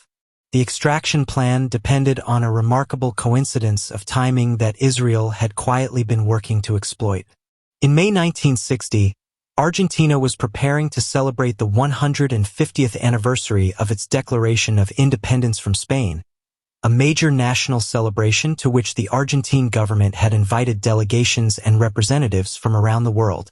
Israel had been invited and had accepted, and was sending a delegation that would arrive on an El Al aircraft, an Israeli national airline plane, with official diplomatic participants for the ceremonies. This meant there would be a legitimate Israeli aircraft on the ground in Buenos Aires in May 1960, with a legitimate reason to land and take off, and with the cargo manifests and passenger processing arrangements that accompany official diplomatic travel. It was exactly the cover that a clandestine extraction required. The team would capture Eichmann, hold him for a period sufficient to prepare the documentation and ensure his physical condition for travel, and then transport him to the airport as part of the departing Israeli delegation, sedated and disguised and dressed in the uniform of an El Al crew member, traveling as a sick colleague returning to Israel for medical treatment. The plan was audacious in a way that was almost playful, and it depended on an enormous number of moving parts all working correctly in sequence. But before any of that could happen, the team needed to establish with absolute certainty what Aharoni's preliminary work had only established with reasonable confidence: that the specific man living at 4261 Garibaldi Street in San Fernando was Adolf Eichmann. The earlier surveillance had built a strong presumptive case. What the operation needed now was final confirmation. The confirmation came through renewed surveillance in the weeks before the planned capture date. The team established observation posts around Garibaldi Street and documented Eichmann's daily routine with precision. He left for work at a consistent time each morning, taking a bus from a stop near the house. He returned in the evening on the same bus. His physical characteristics, the prominent ears, the thin frame, the distinctive gait, the manner in which he held himself, aligned consistently with the target profile. His family's behavior, particularly the established pattern of celebrating the 19th of March as a birthday, remained consistent. There was one final element that contributed to the team's confidence. The Mercedes-Benz factory where Eichmann worked kept employment records, and through a carefully managed inquiry conducted through an Argentine intermediary, Mossad were able to identify the name of the German-speaking foreman on the relevant shift and obtain a general physical description that matched. The name on the employment record was not Eichmann, but the employment record confirmed what other evidence had already suggested. The man at the factory was the man on Garibaldi Street, and the man on Garibaldi Street was the man in the wartime photographs. Harel was satisfied. The capture date was set for the 11th of May, 1960, a Wednesday. By this point, several members of the team had been in Buenos Aires for weeks, living in safe houses in different parts of the city, conducting their surveillance in shifts, meeting only when necessary and in locations that could not be connected to any common thread. The pressure of sustained covert operations in a foreign city, maintaining cover identities while managing the practical and psychological demands of a mission of this significance, was considerable, and Harel was attentive to the state of his team.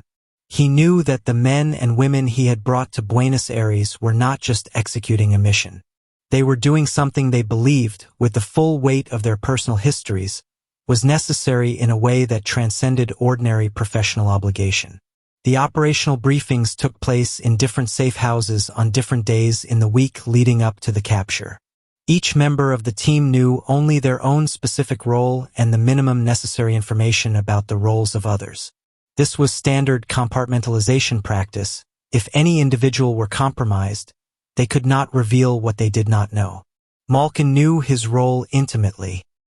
He would be positioned near the bus stop at which Eichmann alighted on his return from work in the evening. He would have two colleagues positioned further along the street in the event of complications. The vehicle that would receive Eichmann was parked on a side street nearby, with a driver ready. The communication signal, a brief light flash from a window near the observation point, would confirm that Eichmann had been seized. What the plan could not fully account for was the human variable. The reality that the person being seized was a specific man with a specific pattern of movement that had been observed but not perfectly predicted, in a living environment where other people might be present, where timing could vary by minutes in ways that changed everything. The plan was careful and the preparation thorough, but the execution, when it came, would depend on the instincts and the physical skill and the nerves of the people in the street, making real-time decisions in the dark. The evening of the 10th of May, the night before, the team made final equipment checks and reviewed signals and contingency arrangements. The city around them was loud with the ordinary sounds of a South American autumn evening. Traffic, conversation, the distant noise of a neighborhood in its domestic rhythms. Somewhere not far away, Adolf Eichmann was eating dinner with his family, watching television if the set was working, perhaps thinking about the work week ahead. He had no idea that the machinery that had been turning in his direction for 15 years had finally arrived at his address. The safe houses that held the operation finale team in the weeks surrounding the capture were ordinary Buenos Aires properties. A rented villa in the suburb of Don Torquato, which would later serve as Eichmann's detention location, and other residential properties in different neighborhoods of the city that housed the various members of the team. The Don Torquato villa was the most important of these, because it was where Eichmann would be brought immediately after the capture and where he would remain for the 9 days until the extraction. It had been selected and prepared carefully. A detached house with a garden, sufficiently isolated from neighboring properties that sound would not carry, with a room that had been fitted with appropriate security measures, a reinforced door, a cot, and the minimum amenities necessary for a human being who was going to be held captive. The team members assigned to the villa had established a plausible cover story for the Argentine neighborhood, presenting themselves as a visiting group connected to some vaguely defined business enterprise. The approach of the capture date on May 11th produced a particular kind of tension within the team, not panic or doubt, because these were experienced professionals who had committed fully to the mission, but the heightened alertness and metabolic charge that accompanies any significant undertaking in the hours before it begins. Isser Harel later described the atmosphere in the days before the operation as charged with something he was reluctant to call emotion, but that was undeniably present: the weight of what was being done, in whose name and why. Several members of the team carried personal histories that made the mission's significance impossible to separate from the professional execution of it. Harel himself had spent his entire adult life building the intelligence apparatus of a state that existed in large part because of what the Holocaust had made unavoidable. To be here in Buenos Aires, 2 weeks before Eichmann was scheduled to walk down Garibaldi Street on his way home from work, was not simply an intelligence assignment. It was something that didn't have a clean professional category.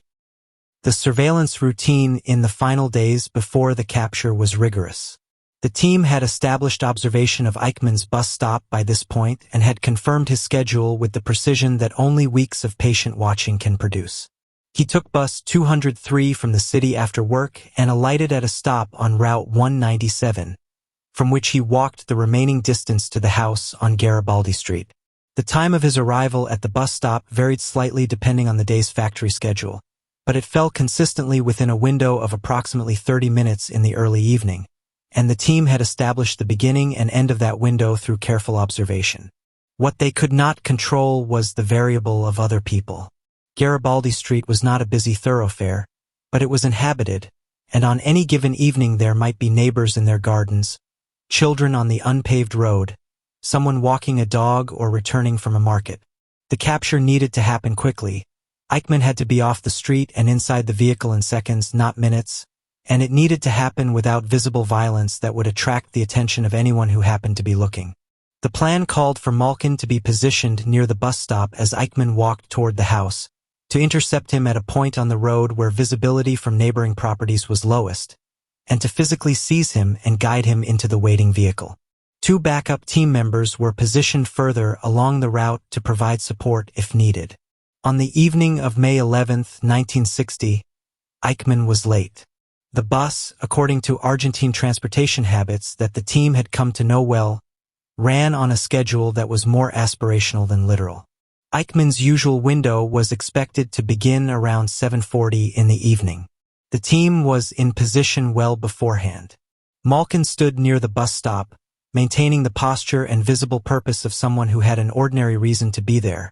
The Mossad had chosen his placement partly on the basis that a man waiting near a bus stop in the evening is one of the least remarkable sights in any city in the world.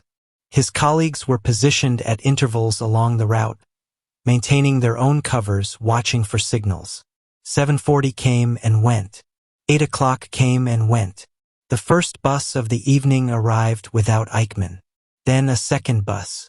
Each time a passenger who matched Eichmann's general profile, thin, middle-aged, German-looking, stepped off the bus. The team's attention locked and then released as the figure proved to be someone else. The waiting was the hardest part. Harder than the preparation and harder even than the operation itself would prove to be. Waiting in position while a plan sustains itself on its own internal tension, without any input or action possible, requires a specific discipline that is entirely different from the discipline of doing. Then, on the third bus, at approximately 8:05 in the evening, a man in a gray overcoat stepped off and turned onto Route 197 in the direction of Garibaldi Street. He moved with the slightly stiff-legged gait the team had catalogued. He carried a bag, a work bag, the kind a factory supervisor might use. His coat collar was turned up against the autumn chill, and in the yellow light of the street lamp he looked exactly like the man in all the photographs and surveillance notes, adjusted for 15 years of South American exile and the ordinary aging of a man who had not been treated badly by time, thin, yes, angular, yes, but not broken down. Just a man coming home from work on an autumn evening in the suburb of a city in the southern hemisphere. Malkin began moving. His account of the next several seconds is precise and physical in a way that reflects both his own memory and the intensity of the moment. He moved in a controlled way toward the target, his pace calibrated, not hurrying, not drawing the eye by running, but covering the distance quickly enough to intercept at the point the plan specified. Eichmann, in the moment of initial approach, must have registered someone moving toward him on the empty road, because he briefly hesitated, the flinch of a person in any context when someone unexpected approaches, and in that hesitation Malkin reached him. He seized Eichmann by the jacket with both hands and controlled the grapple intensely but without theatrical violence. Eichmann cried out, a brief sound, quickly suppressed, and struggled for a moment before the physics of the situation became apparent to him. He was small and Malkin was strong, and 2 other team members were converging from along the road, and within seconds of the initial contact the car was pulling up and Eichmann was being guided, forcibly but without the visible drama of a street fight, through the open rear door. The car moved within a minute of the seizure. Eichmann was on the floor of the rear compartment, held down by Malkin with a blanket over him. He was breathing fast. He had not been struck. He was not injured. The car drove in a controlled manner through the streets of San Fernando, heading toward Don Torquato, and for a few minutes there was silence broken only by the sound of traffic and Eichmann's breathing. Eichmann spoke first in German. His voice was tight but not disintegrated. He asked whether they were policemen. They told him, in German, that he would not be harmed if he cooperated. He said nothing for a moment. Then, again in German, he asked whether they were Israelis. The car drove on. The question was not answered. Eichmann had all the available evidence he needed to arrive at his own conclusion, and within the next few minutes, lying on the floor of a moving vehicle in a suburb of Buenos Aires, he appears to have arrived at it. At the Don Torquato villa, Eichmann was brought inside and sat down in the prepared room. He was shaking but coherent. The doctor on the team conducted a rapid physical assessment. His heart rate was elevated, which was obviously expected, but there were no other concerning signs. He was middle-aged and thin but not in poor health. He would be capable of surviving what came next. The formal identification came in the next hour. Eichmann was asked a series of questions in German, and his answers were recorded. He was asked for his name. He said Ricardo Klement. He was asked for his real name. He said, and this was the moment that the team had been working toward for months, that in some sense had been building for 15 years, he said, "My name is Adolf Eichmann. I am resigned to my fate." He said it quietly and without theater, a man who had constructed a false life for a decade and now, almost with relief, acknowledged who he was. One team member who was present later described the moment as producing a silence in the room that was absolute and that lasted several seconds before anyone spoke again. The man in the chair across from them was not a monster in any visible sense. He was thin and pale and slightly querulous. He wore his age in the lines of his face. He looked like exactly what his Garibaldi street life had been training the world to believe he was. A tired, middle-aged man, unremarkable in every external dimension. And yet he had said his name, and his name was Adolf Eichmann, and the weight of that name in that room in Buenos Aires in 1960 was unlike anything that could be reduced to a simple description. The team secured him, explained the procedures that would govern the following days, and settled in for the long vigil of the captivity period. The operation was half complete. Eichmann was in Israeli custody. Now the harder challenge began, keeping him there long enough to get him out without the Argentine government, the Buenos Aires police, or any of the former SS associates who might be monitoring developments in the German community, learning what had happened. The 9 days between the capture on the 11th of May and the departure flight on the 20th were the most nerve-shredding part of the entire operation for everyone involved, including, in his own particular way, for Eichmann himself. The Don Torquato villa became a kind of suspended world, a house outside time, cut off from everything normal, where a group of Israeli agents and their prisoner coexisted in enforced proximity and waited for a plan to unfold around them. The security discipline at the villa was rigorous. Team members rotated in and out to avoid creating any noticeable pattern of foot traffic that might draw the attention of neighbors. The shutters were kept closed during daylight hours. Movement outside was limited to what was necessary. Communication with Harel and with Tel Aviv was conducted through channels that the team handled with the care appropriate to their situation. The entire operation could be ruined not by Argentine police activity, but by a single communication security failure that allowed the wrong person to learn that something unusual was happening at a property in Don Torquato. Eichmann spent these days in the prepared room, which was secured but not brutally Spartan. He had a cot, access to a toilet, adequate food, and the attention of the team's doctor. He was not chained in the earlier part of his captivity, though he was secured during the nights to prevent any attempt to escape or to harm himself. The team's medical officer monitored his physical condition carefully. They needed him to be healthy enough to travel, and they needed to ensure that neither the stress of captivity nor any underlying physical condition would produce a medical crisis that they were in no position to address on foreign soil without blowing the entire operation. What Eichmann did during those 9 days, beyond the physical requirements of captivity, is a question that has fascinated historians and legal scholars ever since, because he talked. He talked considerably. He was interviewed formally and informally by Silvia Hermann and other members of the team, and the conversations ranged across his entire career, from his early work in the SS Security Service through the Wannsee Conference, the deportations, Hungary, and the final months of the war. These sessions were not conducted as formal interrogations in the legal sense, because the team's purpose was not to elicit a confession for court use at this stage, but to confirm and document who Eichmann was and what he had done, and to ensure that the record they were building aligned with the evidence that would be presented at trial. What emerged in these conversations was a man who was, in some respects, quite willing to talk about his past. Eichmann had been living with the compressed identity of Ricardo Klement for a decade, had been unable to discuss his actual history except with a very small circle of former SS associates who shared his secrets. The act of being named, of being addressed as who he actually was, appears to have unlocked something in him. He was not, in these early sessions, engaged in aggressive self-defense. He was in certain respects almost eager to explain himself, to lay out the structure of what he had done and the reasoning, such as it was, behind his actions.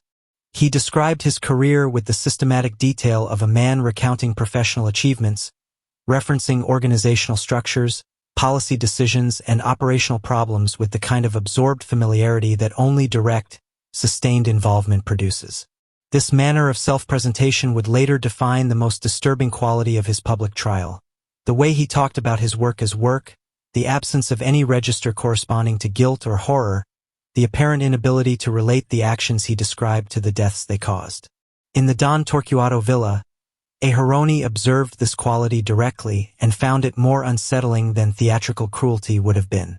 The man in the chair was not performing innocence. He was genuinely, it seemed, operating from a framework in which what he had done was categorically different from what the word murder implied, because he had done it through official channels under orders within a system, and the system's legitimacy, the legitimacy of the Reich, was the moral anchor to which he returned again and again. There was one exchange that Peter Malkin later described in his memoir that has become perhaps the most cited account of the captivity period. A conversation between Malkin and Eichmann during the evenings when the formal interview sessions were over and the two men sat in the room together. Malkin spoke to Eichmann in German, his first language, and the conversations drifted across a range of subjects.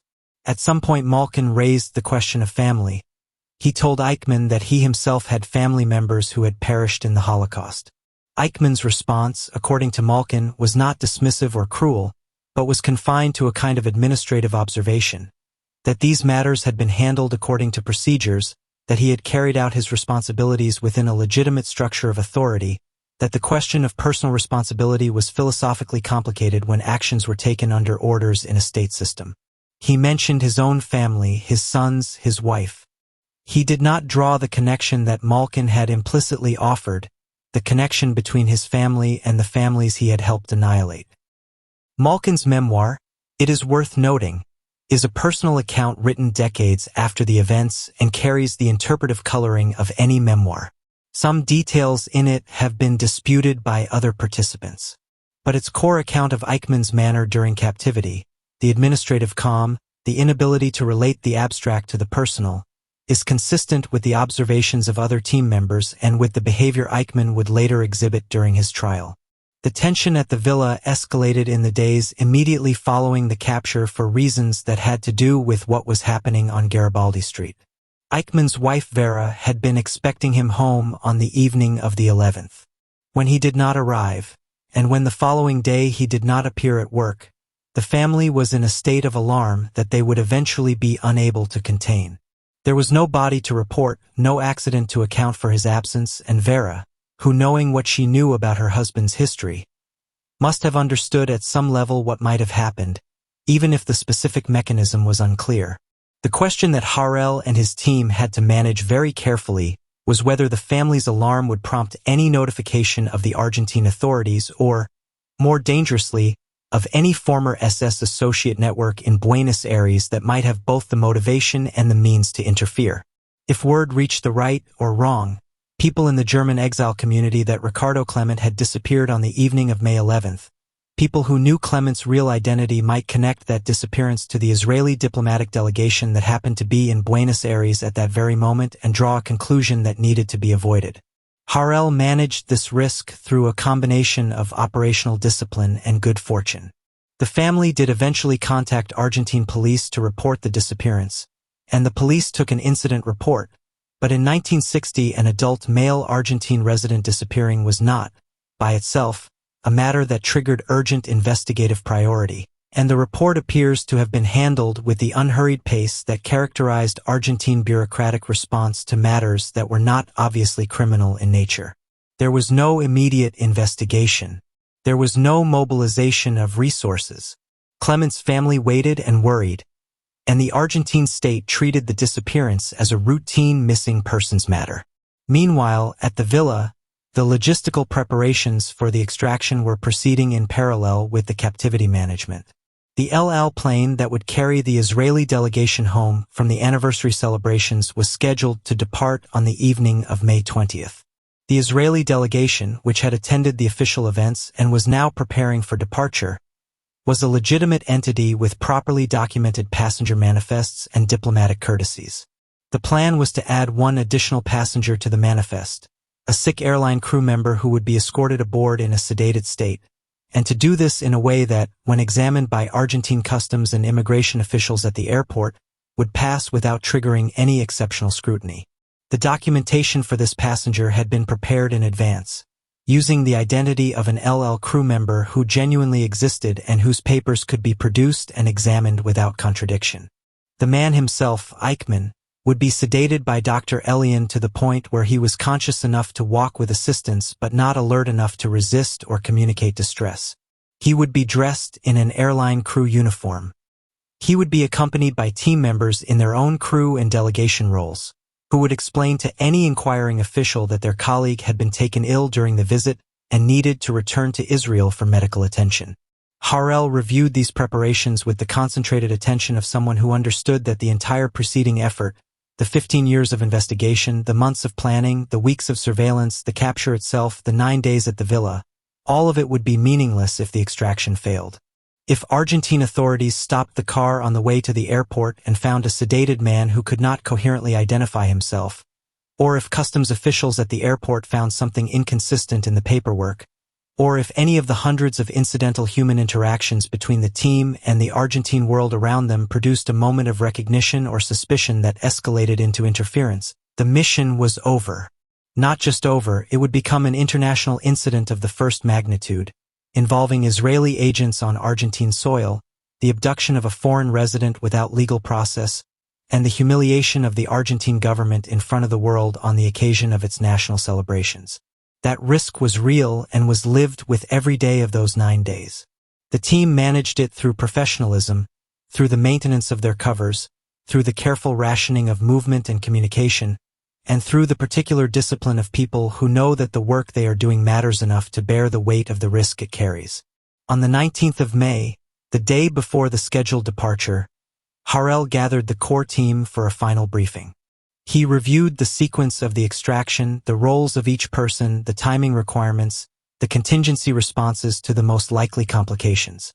He spoke, according to accounts provided by team members in later years, not only about the operational mechanics but about the significance of what they had done. He told them that the man in the room at the villa was not just the target of a covert operation. He was the symbol of an accounting that the world owed to 6 million people who would never be able to demand it for themselves. And in 12 hours they would be taking him home. The 20th of May, 1960, began in Don Torquato before dawn. The sky over the Buenos Aires suburbs was still dark when the team began its final preparations, and the chill of the autumn morning settled over the villa with the particular quality of stillness that precedes significant events. The vegetable gardens behind the neighboring houses were invisible in the darkness. The street outside was empty. In the prepared room at the back of the house, Adolf Eichmann was awake. He had been told the day before that he would be transported to Israel on a flight departing that evening. He had been presented with a document, a written statement in German, which asked him to confirm his identity and to state that he understood he was being taken to Israel to stand trial for his crimes. This was not a formality that had any strict legal basis under the circumstances of his captivity, given that everything about those circumstances was extralegal by definition. But the Israelis understood that the trial which was to follow would be conducted under the highest standards of legal scrutiny, and they wanted documentation of Eichmann's consent, or at minimum his acknowledgement, from the very beginning of his custody. The statement also asked him to confirm that he had not been tortured or physically mistreated during the time he had been held, which was accurate.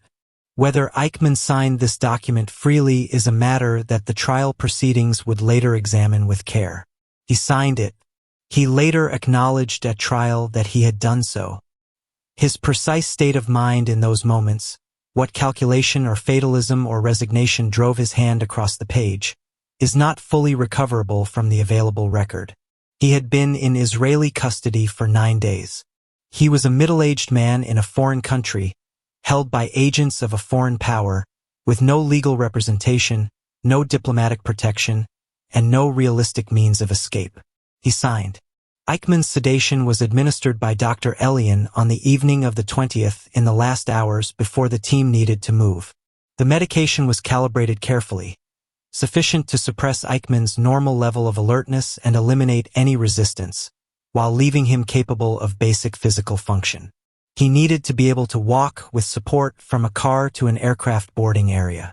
He needed to appear to any casual observer like a sick man being assisted by colleagues rather than a bound prisoner being transported against his will.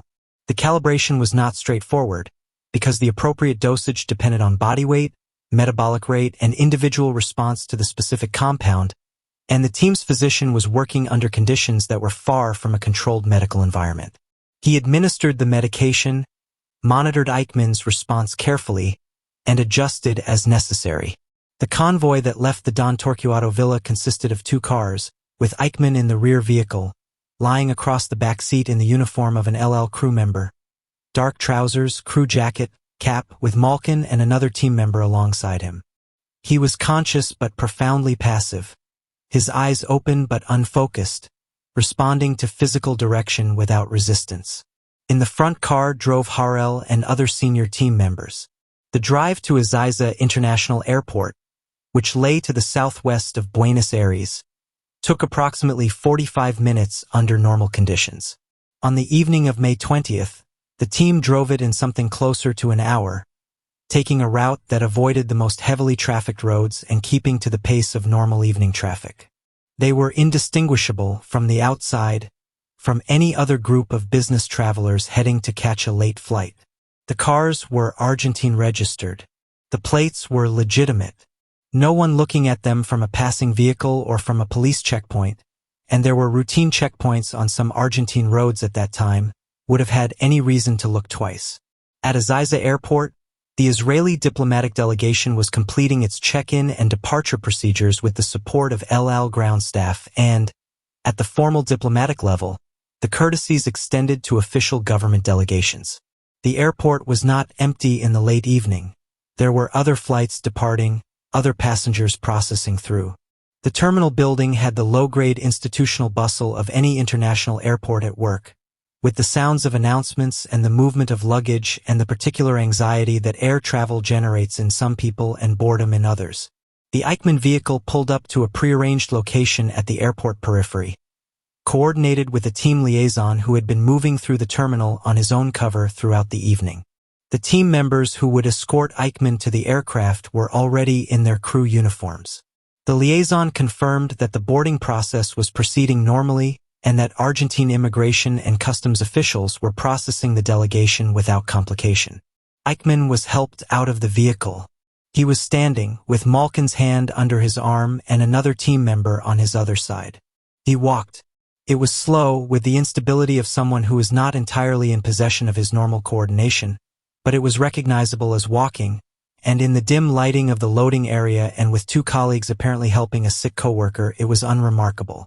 The process of getting him from the vehicle to the aircraft involved passing through a point where Argentine officials were present and processing the departure.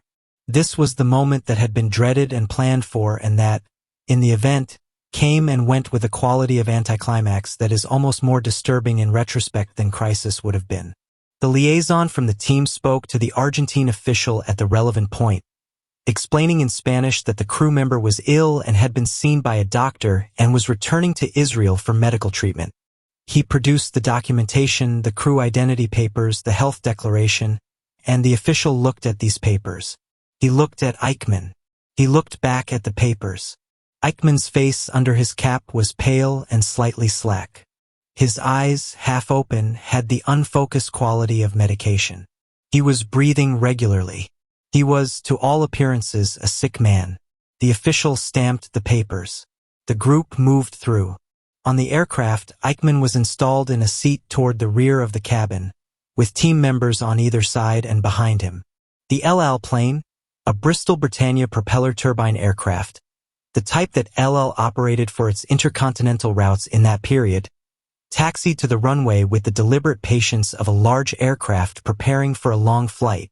The runways at Ezeiza were lit with the amber lines of approach lighting, and through the small oval window beside his seat, Buenos Aires spread itself in the darkness. A vast flatness of lights stretching in every direction, the great sprawling capital of a country that had given Adolf Eichmann 10 years of quiet anonymity and would never see him again. The aircraft lifted off Argentine soil at approximately 11 at night on May 20, 1960. It was carrying Adolf Eichmann in Israeli custody toward Israel, where he would stand trial for his crimes. The flight would last many hours, with a refueling stop in Dakar on the West African coast, and then the final leg to Tel Aviv. Harel, seated aboard the plane and alert with the exhaustion of weeks of controlled pressure, and now the particular release of achievement, later described the moment of takeoff as one he had never fully anticipated emotionally. He had prepared for every foreseeable contingency of the mission. He had thought through the legal, diplomatic, and operational dimensions of what was being done with the thoroughness of a man who had spent his life in a profession where insufficient preparation was lethal. But the moment when the runway lights of Ezeiza fell away beneath the aircraft and the lights of Buenos Aires began to recede into the southern night, he found himself thinking not about operations or legalities or diplomatic consequences, but about the 6 million. Somewhere over the South Atlantic, as the aircraft flew north through the darkness, Eichmann slept. In Tel Aviv, where it was already morning on the 21st of May, a small group of senior Israeli officials had been waiting for the coded signal that would confirm the aircraft's departure. When the signal came, brief, clean, the simple confirmation that the plane had lifted off Argentine soil with its cargo, there was, according to one account, a silence in the receiving room that lasted several seconds. Then people began making the calls that needed to be made. Ben-Gurion needed to be told. He would be the one to tell the world. The aircraft landed at Lod Airport outside Tel Aviv, the airport that now bears the name Ben-Gurion International, in the morning of May 22, 1960, following its refueling stop in Dakar. It came in low over the coastal plain of Israel, the blue of the Mediterranean just visible in the distance and the brown flatness of the Sharon Plain spread below. The crew guided the aircraft through the landing with ordinary professionalism.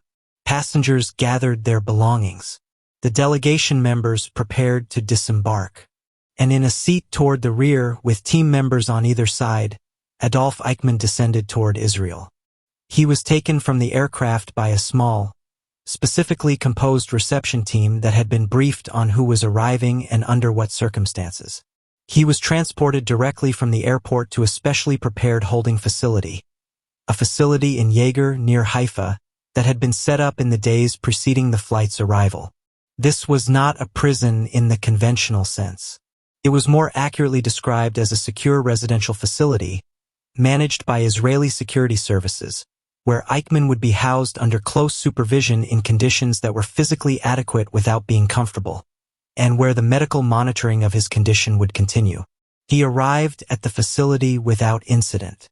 He was processed, photographed in his current appearance, examined medically, and assigned a set of rules governing his daily life. The times at which meals would be provided, the conditions under which he would have access to reading material, the manner in which his needs would be communicated to staff, and the absolute prohibition on any external communication of any kind. He was, in every meaningful sense, entirely at the disposal of the Israeli state, held in a facility whose existence was not publicly known and whose address was known only to a small number of people. Over the following weeks, the formal legal preparation for his prosecution began in parallel with his continued detention. The Israeli Attorney General's office, led at the time by Gideon Hausner, who would serve as chief prosecutor at the trial, began the enormous task of assembling the evidence that would be presented. This was not a simple task. The scope of Eichmann's crimes was continental, the documentation was scattered across archives in multiple countries and multiple languages, and the witnesses, the survivors who would provide direct testimony, were dispersed across Israel and the diaspora and would need to be identified, contacted, prepared, and supported through the extraordinary psychological demand of testifying in open court about what they had experienced. The Israeli government also began, in this period, to manage the legal architecture of the prosecution itself. There was a genuine and substantive question about whether Israel had jurisdiction over crimes committed before the state existed by a German national against citizens of European countries. The Nazis and Nazi collaborators' punishment law, which the Knesset had passed in 1950, provided for Israeli jurisdiction over crimes against the Jewish people wherever and by whomever committed. This law had never been tested against a major defendant before. Its constitutionality, from an international law perspective, would be challenged by Eichmann's defense and would remain a matter of legal controversy long after the trial concluded.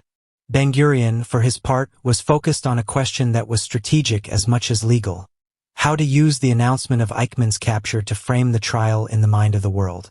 He was deliberate in his timing. The flight had landed on the 22nd of May. The announcement was not made immediately.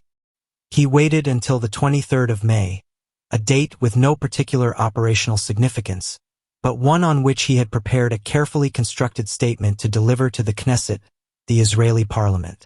On the afternoon of the 23rd of May, 1960, the Knesset was in session on its regular business when Ben-Gurion rose to make an announcement. He was 73 years old, a compact man with the famous white plumes of hair that framed his head like a halo, and he spoke with the measured deliberateness of someone who had spent a lifetime addressing significant moments and who understood the weight of this one.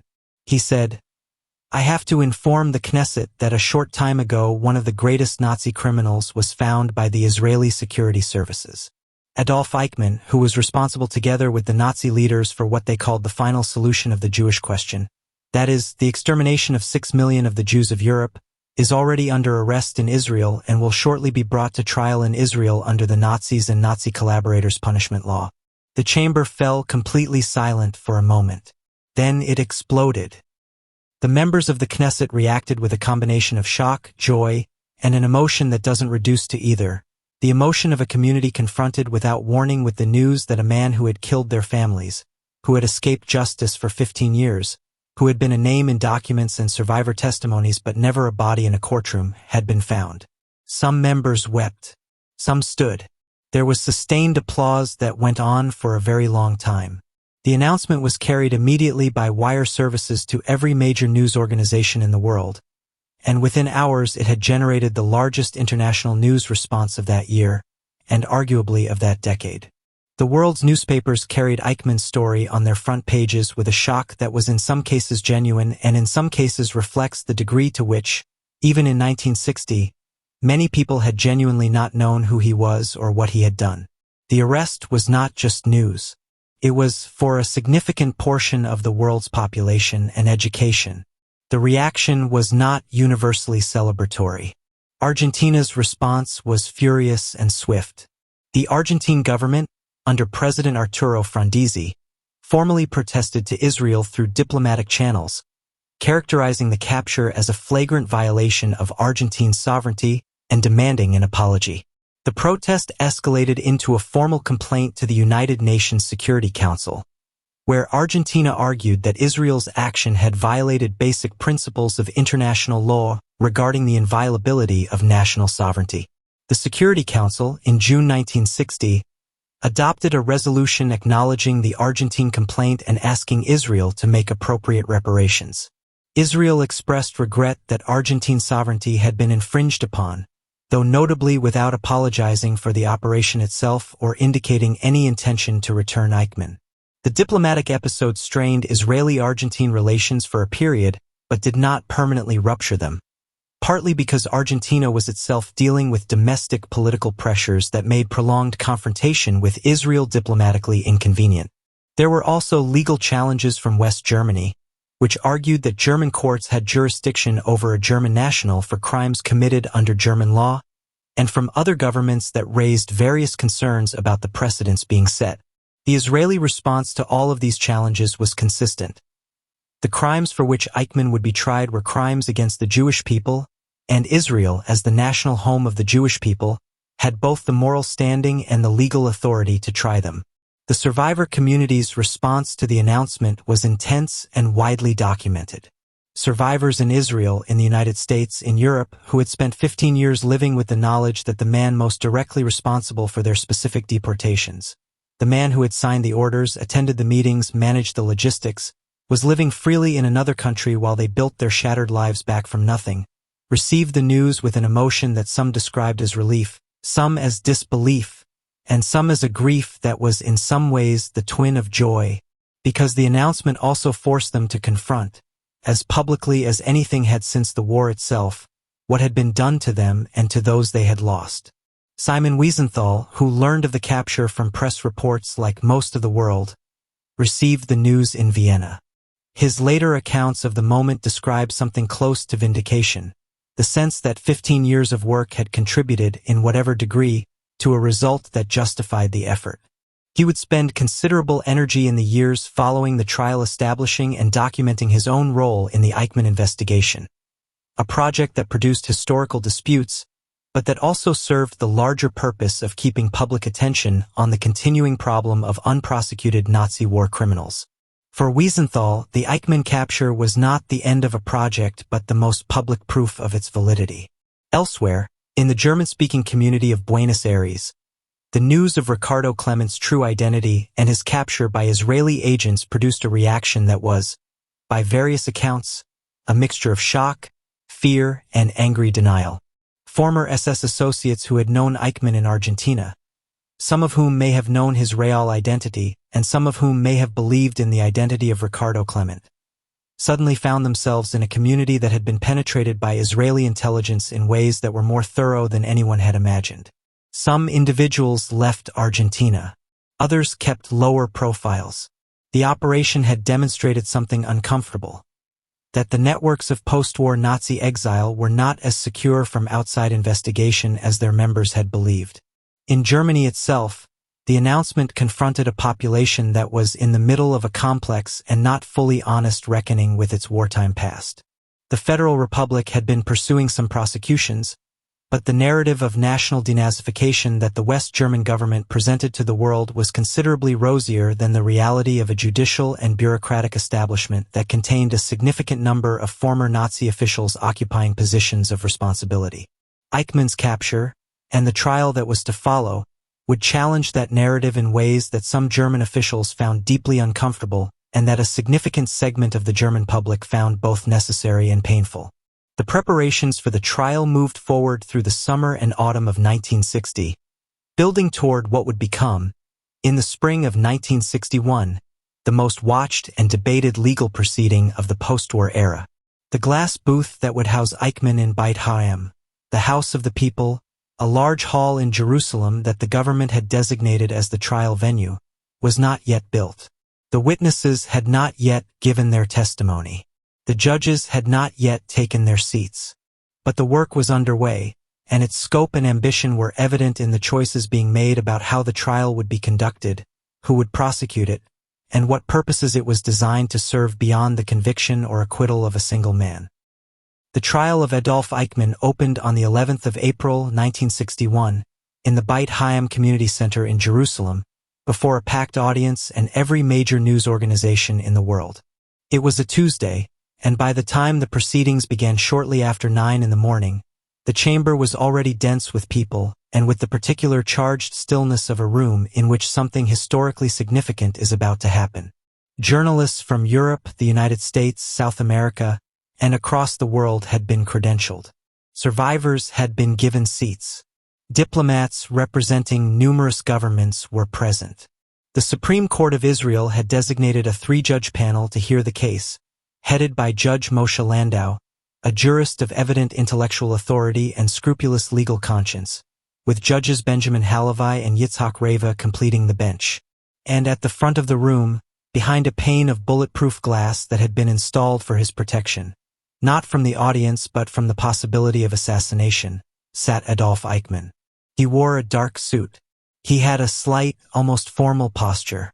His eyeglasses, thin-framed, gave him the same academic quality that witnesses and surveillance personnel had noted for years. He held a set of headphones through which the simultaneous translation was provided, because the proceedings would be conducted in Hebrew, a language he did not speak. He looked at the judges, at the prosecutor, at the audience, and his expression was one of composed attention. The expression of a man who was determined to treat this proceeding as a professional exercise, which is, in important ways, exactly what he was doing. The prosecution was led by Attorney General Gideon Hausner, a man who understood that this trial carried a burden beyond the normal dimensions of a criminal prosecution. Ben-Gurion had been clear about the pedagogical purpose of the proceedings. The trial was to be, among other things, an education. The testimony of survivors was to be presented in its full human depth, not compressed into the skeletal form that purely evidentiary proceedings sometimes produce. The world was to hear what had happened, in the words of people who had lived it, in a setting where the testimony would be recorded, broadcast, and studied. Hausner's opening statement set the tone for everything that followed. He began not with Eichmann's biography or the specific charges but with the 6 million. Not as a statistic but as human beings, as names and stories, as specific people from specific places who had specific lives and were taken from those lives by a specific machinery that the man behind the glass had operated. He said, "I do not stand alone in this place. With me are 6 million accusers. They cannot rise to their feet and point an accusing finger toward him who sits in the glass dock and cry, 'I accuse.' For their ashes are piled up on the hills of Auschwitz and in the fields of Treblinka, and are strewn in the forests of Poland. Their graves are scattered throughout the length and breadth of Europe. Their blood cries out, but their voice is not heard." The statement was criticized by some legal observers as excessively rhetorical for a formal court proceeding. It was also, as a piece of moral address, extraordinarily powerful, and it established from the first moments of the trial that whatever its legal mechanics, this proceeding was going to operate on multiple registers simultaneously. The charges against Eichmann ran to 15 counts under the Nazis and Nazi collaborators punishment law, covering crimes against the Jewish people, crimes against humanity, war crimes, and membership in hostile organizations, specifically the SS, the SD, and the Gestapo. Each count corresponded to specific actions, operations, and decisions that the prosecution would document over the weeks and months of testimony that followed. Eichmann's defense was led by a West German attorney named Robert Servatius, who had previously represented some defendants at Nuremberg. Servatius was a professional rather than an ideological advocate, a lawyer doing his professional duty in representing an unpopular defendant. His defense strategy rested on several lines of argument that were consistent, if not ultimately persuasive. First, he challenged the jurisdiction of the Israeli court, arguing that Israel had no legal standing to try crimes committed before the state existed and not committed on Israeli territory. Second, he argued that Eichmann had acted under orders, that as a functionary within a hierarchical state system, his actions were not those of an independent moral agent but of a man carrying out directives from superiors. Third, he argued that some of the specific acts attributed to Eichmann in the prosecution's case had not been directly performed by him or could not be established beyond a reasonable doubt as his responsibility. The jurisdiction challenge was argued vigorously and was rejected by the court in a lengthy ruling that dealt seriously with the legal theory and concluded that Israel's standing to try these particular crimes against the Jewish people was valid under established principles of international law. The ruling was legally sophisticated enough to be taken seriously by international legal scholars, though debate about it continues to this day. The Nuremberg defense, The argument that following orders eliminates or substantially reduces individual criminal responsibility had been explicitly rejected at Nuremberg itself and had been addressed in the legal frameworks developed in the post-war years. The court at Jerusalem reaffirmed this rejection. The fact that Eichmann operated within a bureaucratic and political structure did not, in the court's analysis, eliminate his personal responsibility. He had agency. He had made choices.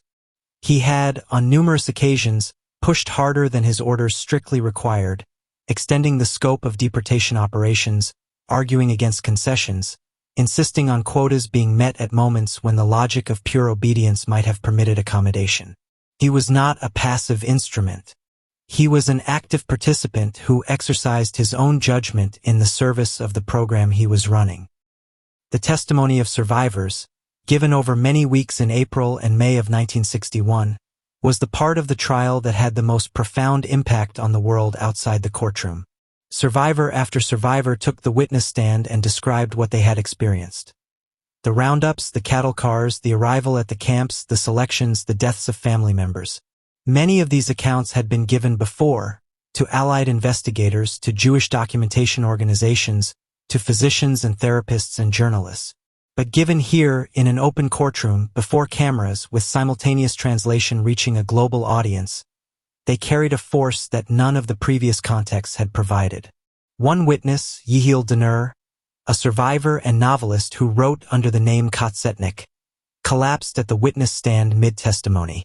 He had been describing his experience at Auschwitz when he suddenly fell silent and then fell forward, losing consciousness.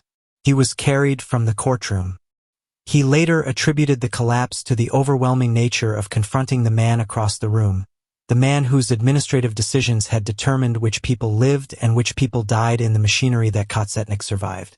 The moment was captured by the television cameras and broadcast around the world alongside the long-sustained testimony of those survivors who completed their accounts standing. Eichmann watched all of this from behind his bulletproof glass. He listened through his headphones. He took notes. He conferred with Servatius during recesses. His demeanor remained essentially consistent throughout. Composed, attentive, occasionally uncomfortable when specific incidents were described that came close to his direct operational decisions, but rarely visibly distressed. He was, in the words of one observer, a man attending to the business of his own trial with the same professional conscientiousness he had brought to the business of his previous life. There was one person observing the trial who was not concerned primarily with its legal mechanics but found herself drawn toward a much larger and more disturbing question by what she saw and heard. Her name was Hannah Arendt, and she had been sent to Jerusalem to report on the trial for the New Yorker magazine. Arendt was a German Jewish philosopher who had herself fled Nazi Germany in the 1930s and had spent the subsequent decades developing some of the most important political philosophy of the 20th century, including her concept of totalitarianism. She sat in the courtroom at Beit Hayam and she watched Eichmann, and what she saw there disturbed her in a way that she had not anticipated and that she would spend years trying to articulate correctly. She had expected a monster. What she had brought to Jerusalem was the expectation, shared by many observers, that a man capable of organizing the murder of 6 million people would show some visible evidence of the radical evil that his actions represented. Instead, she observed a bureaucrat. Not a comfortable bureaucrat, not an untroubled bureaucrat, but a man whose fundamental operating mode was administrative rather than ideological, whose horror consisted not in passionate cruelty but in the absence of any faculty for what she would call thinking, the internal moral reflection that connects actions to their meaning.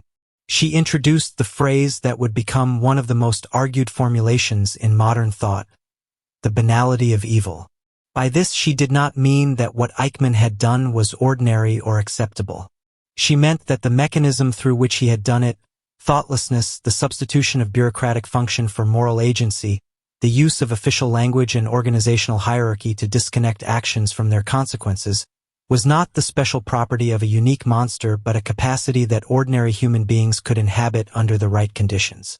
This argument produced fierce controversy, particularly within the survivor community, some members of which felt that Arendt's framing diminished the intentional, directed nature of what had been done to them, and that her portrait of Eichmann as a thoughtless bureaucrat was too generous to a man who had made very deliberate choices.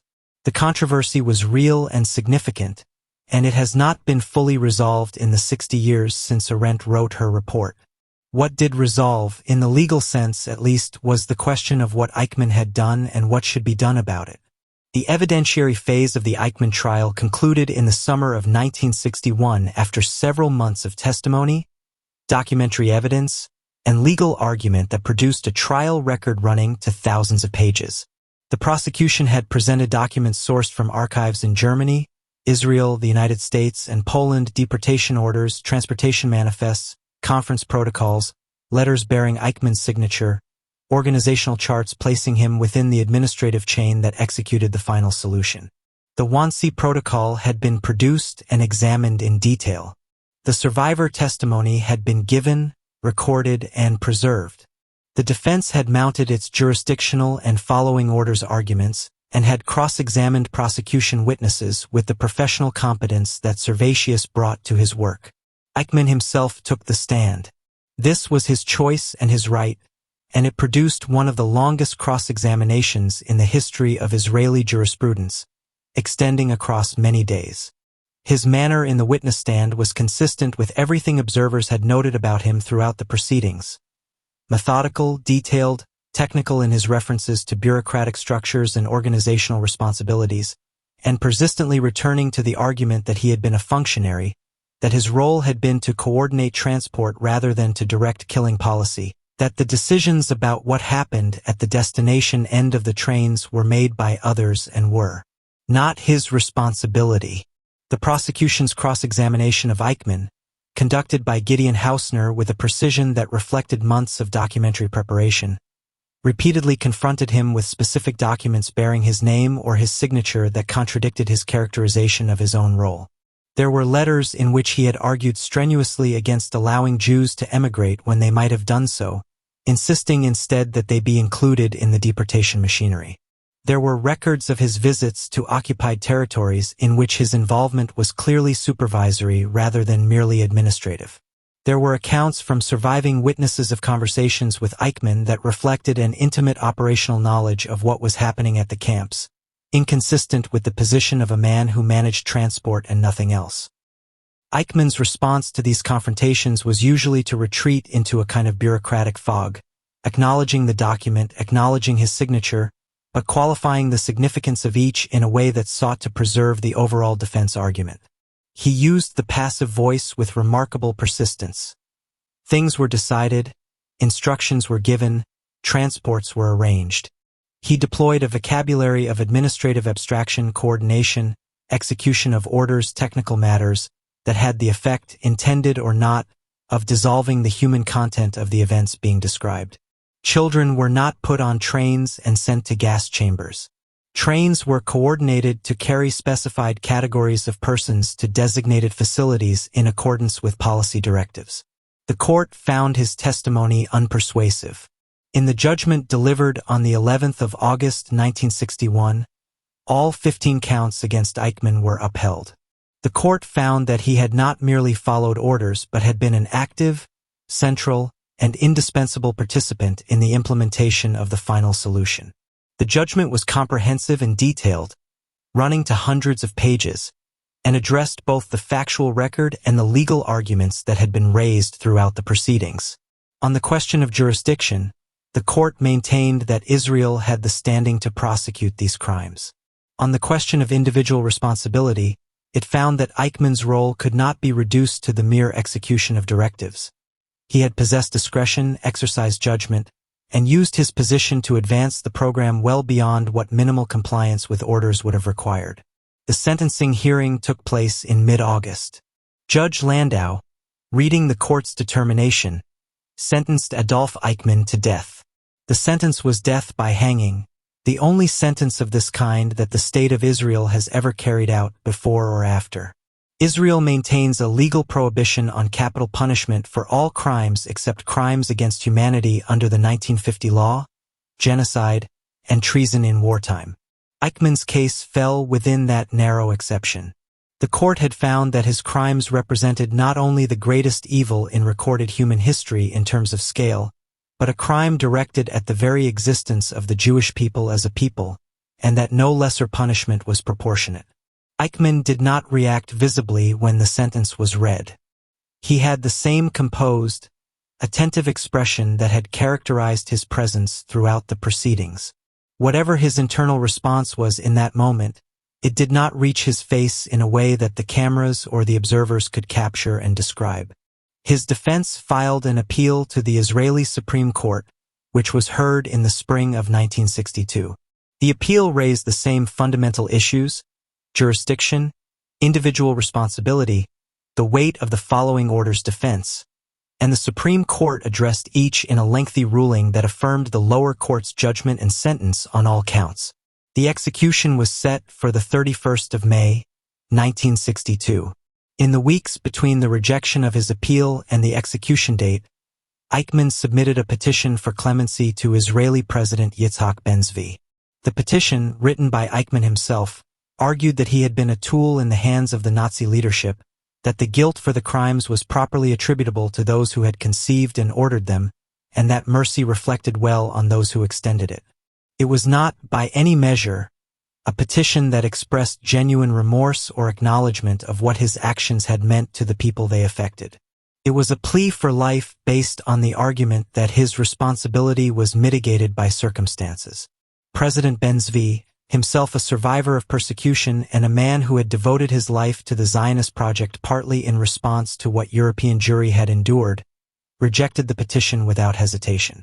There was no basis in the evidence or the law, he wrote, for a finding that clemency was appropriate.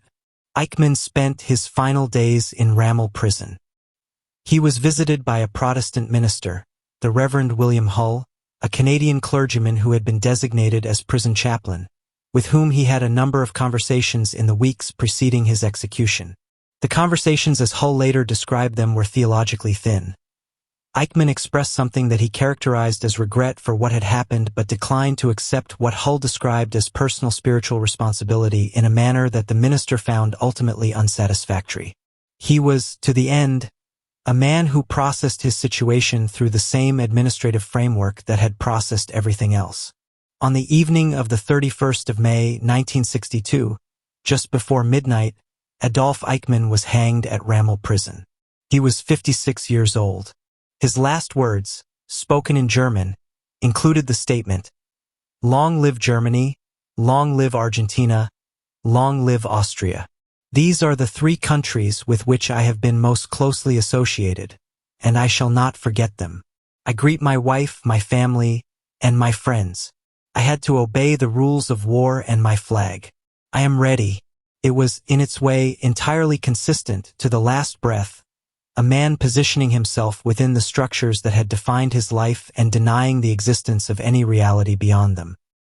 His body was cremated, at his own earlier request, anticipating exactly this outcome, and the ashes were taken by Israeli naval vessel and scattered in the Mediterranean Sea, beyond the territorial waters of Israel. This was deliberate. There would be no grave.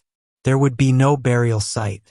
There would be no location in which his remains could be located and memorialized by admirers, no place that could become a gathering point for the ideology he had served. He was scattered into the open sea and was gone. No one wept. Outside the prison, a small group had gathered and waited for news of the execution. They were mostly survivors and the children of survivors. When word came, some of them embraced. Some stood in silence. One woman, unnamed in the accounts that survive, was reported to have said nothing at all, simply to have stood for a long time looking at the sky, as if she were trying to take in the reality of a world that had contained this man for 56 years and now no longer did. The reporters who covered the scene wrote that the gathering was quiet, not celebrating but simply present, bearing witness in the manner of people for whom witnessing was an obligation that outlasted every other consideration. They had waited a long time for this night, and now the night had come, and what it did not bring, could not bring, was the return of those who had been lost. What it brought was something more limited and more specific. It brought the formal completion of an accounting, the closing of a case that had been filed in the smoke of the death camps and had moved through 15 years of silence and investigation and diplomatic confrontation and legal argument to arrive. Finally, at this moment in the early hours of the 1st of June 1962, with the sea receiving back into itself the ashes of the man who had tried to disappear. The Eichmann trial changed the world's relationship to the Holocaust in ways that are difficult to measure precisely but that are broadly evident in the cultural and political record of the decades that followed. Before April 1961, the systematized murder of European Jewry was well documented in archives and academic literature, had been addressed incompletely at Nuremberg, and was carried in memory by the survivors and their families. But it had not penetrated the consciousness of the wider world in a way that the trial would affect. The proceedings at Beit Hayam, broadcast on television and reported in newspapers in nearly every country, created the conditions for a different kind of knowledge. Not the knowledge that the Holocaust had happened, which was not in serious dispute, but the knowledge of how it had happened and, more importantly, who had made it happen and how ordinary a kind of person that was. The trial was the first major public event in which Holocaust survivors testified extensively and directly before a mass audience. In Israel itself, where the survivor community had often felt an uncomfortable social pressure to put the past aside, to be the generation that built the present rather than the generation defined by what it had survived, the trial created space for a public acknowledgement that was genuinely transformative. Prime Minister Ben-Gurion's calculation about the pedagogical purpose of the proceedings had been correct in a way that even he may not have fully anticipated. The trial taught Israel its own history in a new and more intimate register. In West Germany, the impact was equally profound if more complicated. The trial coincided with, and to a significant extent precipitated, a shift in how German society engaged with its Nazi past. German television broadcast portions of the proceedings. German newspapers covered them extensively. German citizens sat in their living rooms and watched survivors describe what had been done to them, and then watched the man responsible assess his actions with bureaucratic composure from behind a pane of glass. The generation of young Germans who came of age under the Federal Republic had been told by the state, and often by their families, that the Nazi period was a closed chapter distinguished primarily by a small group of exceptional monsters now removed from the scene. The Eichmann trial made that comfortable narrative substantially harder to sustain, because the man in the glass booth was visibly not a monster. He was visibly unnerving, recognizable, a type of person that Germany had produced in abundance, that every industrial society contained, a man who processed orders through organizational structures and declined to allow moral reality to interrupt the flow. The trial also accelerated developments in German domestic law that had been moving too slowly before 1961. The West German statute of limitations under which some Nazi war crimes would have been exempted from prosecution was extended and eventually abolished, partly in response to the pressure that the Eichmann case created. German prosecutors who had been cautious about pursuing remaining cases involving former camp personnel, former members of the Einsatzgruppen, former administrative officials of the Reich, found that the political and social environment had shifted in their favor. The Frankfurt Auschwitz trials, which began in 1963, were the most significant consequence of this shift, resulting in the prosecution of 22 former Auschwitz personnel and producing a trial record that contributed enormously to the documented historical understanding of how the camps functioned. Fritz Bauer, who spent the rest of his career investigating and prosecuting Nazi war criminals from his position as Attorney General of Hesse, later reflected that the Eichmann case had made his subsequent work possible in ways that went beyond the legal consequences. It had changed what German society was willing to tolerate in terms of the work he was doing. The combination of public attention generated by the Jerusalem trial and the growing engagement of a younger German generation that was demanding honesty from its elders created a different political environment for domestic prosecution efforts. Bauer died in 1968, and his contribution to the Eichmann case was not fully publicly acknowledged during his lifetime. His role in bypassing German channels and going to Israel had not been officially authorized, and he had carried the knowledge of it carefully, protecting both himself and the Israeli intelligence operation. The extent of his decisive contribution became fully clear only years after his death. Simon Wiesenthal continued his documentation work until late in his life, maintaining his Vienna documentation center and pursuing cases of Nazi war criminals who remained at large. He lived until 2005 and saw many of the goals he had set in 1945 partially achieved, though the full accounting he sought was impossible to complete within his lifetime or anyone's lifetime. The Eichmann capture had validated and energized the work he had been doing for 15 years and had given it a public credibility it had previously lacked. In the decades after the trial, the international community's awareness of and engagement with Holocaust memory grew steadily, shaped in significant part by the testimonial record that the trial had created. The legal legacy of the trial was significant and contested in equal measure. The jurisdictional ruling that Israel had the standing to prosecute crimes against the Jewish people committed before the state's existence was never universally accepted in international law. Critics argued that it represented a departure from the principle that national courts have jurisdiction only over crimes committed within their territory or by their nationals. Supporters argued that the universal jurisdiction principle, recognized at Nuremberg, permitted any state to prosecute the worst category of international crimes, regardless of where they occurred or the nationality of the perpetrators. This debate has continued through subsequent decades, as courts in multiple countries have grappled with related questions in cases involving crimes committed outside their jurisdictions.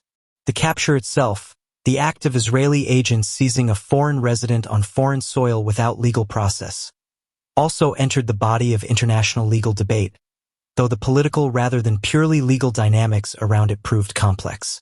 Argentina's formal protest had produced a Security Council resolution, but the long-term diplomatic consequences for Israel were limited, and the operation effectively established, through practice if not through formal legal endorsement, a precedent that states with sufficient motivation and capability might act extraterritorially to seize individuals accused of grave crimes.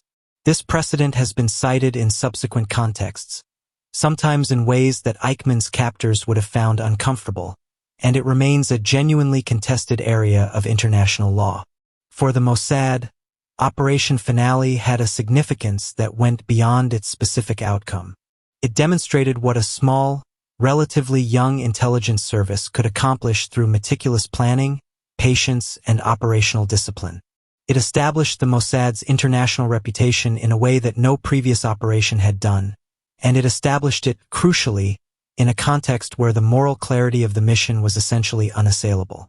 Critics of the method could argue about jurisdiction and sovereignty, but almost no serious voice argued that capturing the man responsible for the final solution was the wrong thing to do. The operation became the foundation stone of the Mossad's self-image and its reputation with foreign intelligence partners.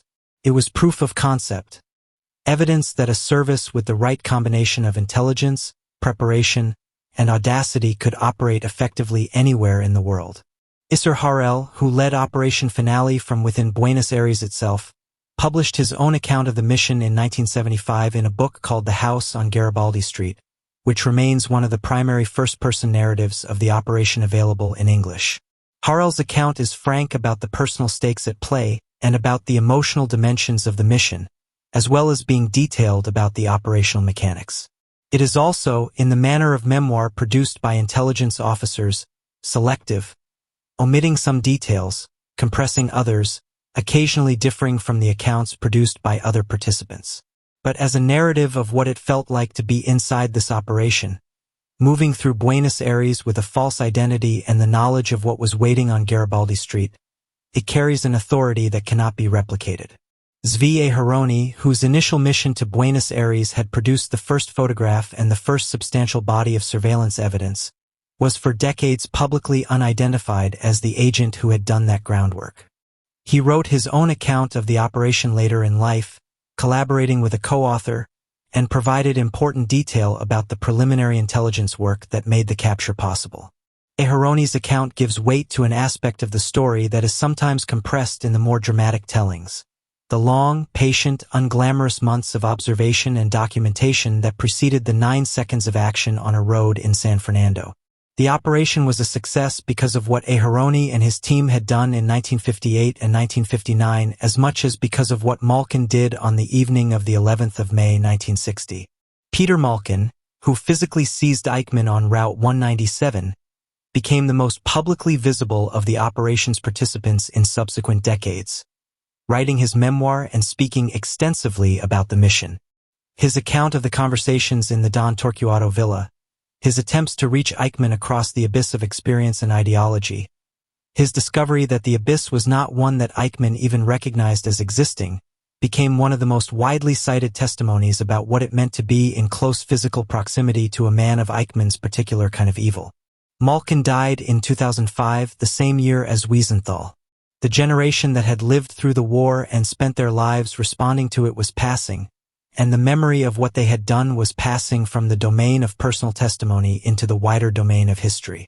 What that history records is this: that 15 years after the worst crime in human history, a state that had not existed when the crime was committed assembled a small group of people, gave them the tools and the authority they needed, and sent them to a suburb of Buenos Aires to bring a man to justice. That the mission succeeded against odds that were, at various points, genuinely against the enterprise. That the trial it enabled produced a record of testimony and documentation that has educated generations and shaped the world's understanding of the Holocaust in ways that continue to matter. And that the man the operation was built around, thin, bespectacled, precise, unremarkable in every visible dimension, turned out to be, in the most disturbing way, something that required the entire weight of moral and legal civilization to measure correctly. There is a photograph taken in the early 1960s that shows a house on a dirt road in the suburb of San Fernando, north of Buenos Aires. The house is a modest concrete structure, unfinished at the time the photograph was taken, with a small garden attached and a corrugated iron roof and the low, flat character of the working-class construction that made up this part of the city. The dirt road in front of it runs to a bus stop several hundred meters away. At the bus stop, in the early evening of the 11th of May, 1960, a man who had organized the murder of 6 million people stepped off a bus and began walking home. He had taken that bus route hundreds of times. The walk from the stop to the house was perhaps 8 minutes, over familiar ground in a neighborhood whose rhythms he knew and whose inhabitants did not know him in any important sense. He carried a bag. He wore a coat against the autumn chill. He may have been thinking about his dinner, or about a problem at the factory, or about nothing in particular, the kind of empty, homeward-bound mental state that fills the end of a working day. He was not thinking about Israel. He had not thought seriously about Israel, or about the possibility that the Israeli state would one day reach across 10,000 kilometers to collect him, for a long time. He had become, over the years in Buenos Aires, a man entirely submerged in the practical present tense of his assumed life. The story of Operation Finale does not begin and end with the nights of capture and departure. It begins, in one sense, in the spring of 1945, when a man removed his uniform and started walking, and it ends, if it ends at all, in the ongoing argument about what justice means when the crime is unprecedented and the world's ordinary mechanisms of accountability have failed. But in the narrower sense of what was accomplished by the specific operation that Israel mounted in Buenos Aires, the story has a shape that resolves into something comprehensible. A problem was identified, an approach was developed, an operation was planned and executed with professionalism and courage, and a man who had spent 15 years in impunity was brought before a court of law and made to account for himself. That last phrase deserves some examination because the question of what it means to account for yourself, what the relationship is between legal proceedings and genuine moral accounting, is one that the Eichmann trial raised more sharply and in more public terms than any other legal event in the modern era. Eichmann spent months in a courtroom giving detailed accounts of his actions and systematically denying that those accounts amounted to criminal responsibility. He never accepted that what he had done was wrong in any personal sense. He died on the scaffold still framing himself as a functionary who had been caught in history's machinery rather than a man who had operated freely within it. Whether that internal self-assessment constitutes accounting for oneself depends on what you believe accountability means. If it means legal process, charge, evidence, judgment, sentence, then the trial provided it comprehensively, in the most public and permanent form available. If it means the internal recognition of wrongdoing, the subjective experience of guilt, the surrender of self-justification, then Eichmann never provided that, and his trial, for all its achievements, could not compel him to. The legal system can determine guilt and impose consequences. It cannot manufacture conscience in those who have done without it. This is not a reason to regard the trial as a failure. The survivor who wept at the bus stop on Garibaldi Street the day the news broke, if there was such a person, and there must have been equivalents, was not weeping because Eichmann had finally expressed remorse. They were weeping because the world had, at last, formally acknowledged what had been done, and had acted on that acknowledgement in the most serious manner available to it. The trial was an act of public witness, and its value was not contingent on Eichmann's cooperation with its moral premises. The 60 years since the execution have seen the memory of the Holocaust continue to evolve in the face of the advancing distance from the events themselves. The generation of survivors, those who were there, who boarded the trains and arrived at the platforms and lived through what others could not, is almost entirely gone now. The youngest survivors are in their 80s at the writing of this chapter, and their numbers diminish each year with the ordinary arithmetic of mortality. The knowledge they carried as direct, physical, bodily knowledge will within a generation exist only in the records they left. The testimonies, the memoirs, the interviews, the documents that institutions like Yad Vashem and the USC Shoah Foundation have gathered with such care and urgency. In this context, the Eichmann trial's contribution to the historical record cannot be overstated. The testimony produced in Jerusalem in 1961 represents one of the largest and most authoritative bodies of survivor testimony in existence. It was gathered at a moment when survivors were still relatively numerous, still relatively young, still able to recall with the precision that memory preserves when the events are sufficiently formative. The trial record, the full text of testimony and proceedings, is housed in Israeli archives and has been studied by historians, legal scholars, educators, and students across multiple generations. What Hannah Arendt found disturbing about Eichmann's manner has been examined and re-examined in the light of subsequent philosophical and psychological understanding of how ordinary people participate in atrocity. The specific legal questions raised by the proceedings, about jurisdiction, about individual responsibility, about the limits of obedience, inform discussions of international criminal law to this day. The Mossad operation that made the trial possible has also continued to resonate across the world of intelligence work and operational practice. Operation Finale established standards and patterns of planning that influenced the development of clandestine operations doctrine in subsequent decades, not because the methodology was extractable as a general template, but because the operation demonstrated what disciplined, patient, intelligence-led planning could achieve in the most complex and sensitive circumstances. The operation also established something about the relationship between intelligence work and justice, that the two can, at least under certain conditions, serve each other in a complementary rather than a contradictory way. The capture did not substitute for legal process. It delivered the subject of legal process to a jurisdiction where that process could be conducted. This distinction matters, and the operation's designers understood it. There is another dimension of the story that does not always receive sufficient attention. The role of the people outside the intelligence services who kept the trail alive over 15 years of institutional indifference. Lothar Hermann, a blind survivor in a small Argentine town, writing letters that he had every reason to believe would be ignored, was the person who provided the specific, actionable information that initiated the operational phase. Fritz Bauer, a German Jewish prosecutor in a legal system that contained his enemies, risking his career and potentially his safety to bypass that system and deliver what he knew to the Israelis, was the intermediary who ensured the information reached the hands capable of acting on it. Silvia Hermann, a young woman who allowed her personal relationships to be mobilized for a purpose that she likely grasped only partially, was the person whose proximity to Klaus Klement translated the abstract suspicion into concrete intelligence. None of these people were intelligence professionals. None of them possessed the training or the institutional backing that the Mossad team brought to Buenos Aires. They were civilians who acted on what they knew, in the circumstances they were in, with the tools available to them. The operation was possible because of them as much as because of the carefully planned professional enterprise that built on their work.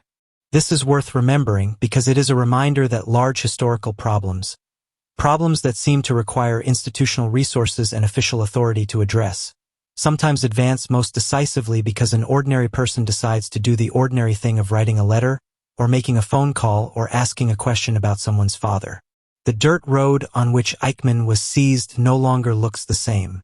San Fernando has grown and changed, as Buenos Aires has grown and changed, and the neighborhood around where 4261 Garibaldi Street once stood bears little resemblance to the dusty working-class suburb of 1960. The house itself is gone. There is no marker at the spot in the road where Malkin's hands found Eichmann's shoulders in the autumn darkness. Argentina is not a country that has been eager to memorialize the passage of its most notorious former resident on his way to accountability. The cell at Ramel prison in which Eichmann spent his last months no longer exists in the same form. The vehicle, the naval vessel that carried his ashes to the sea, has long since been decommissioned. The glass booth at Beit Haim in Jerusalem, which is now a performance venue, has not been preserved as a monument. The people who sat in that chamber and watched the proceedings, the survivors, the journalists, the diplomats, the curious and the grieving and the historically engaged from dozens of countries, are for the most part gone now as well. What survives is the record. The legal record, the historical record, the testimonial record, and the human record of people who found themselves standing between the worst that history produces and the best that justice can offer, and chose, often at cost, always at effort, to do the work that needs doing. That survival matters. That is the whole of it, in the end. Not the drama of the capture or the theater of the trial or the finality of the execution, but the record itself, preserved and available, waiting to be read by anyone who wants to understand what happened in the Europe of the 20th century, and what it cost, and what it took to name it correctly and hold someone accountable for it before the witnesses were gone. The man who stepped off bus 203 on the evening of May 11, 1960, and turned onto Route 197 toward a modest house on a dirt road, was walking into the last chapter of a story that had begun 15 years earlier in the ruins of Berlin. He did not know it then. By the time the car door closed behind him and the engine turned over, he did. And the world, though it would not learn of it for another 10 days, had moved, with this operation, one step closer to the incomplete but necessary task of deciding that what had been done to the Jewish people of Europe would not go unanswered. It went unanswered for 15 years. It was answered, finally, in the only way that justice can answer, publicly, legally, permanently, on the record, in a glass booth in Jerusalem, by 3 judges and a gallery of witnesses and the testimony of the dead carried in the bodies and the words of those who survived them.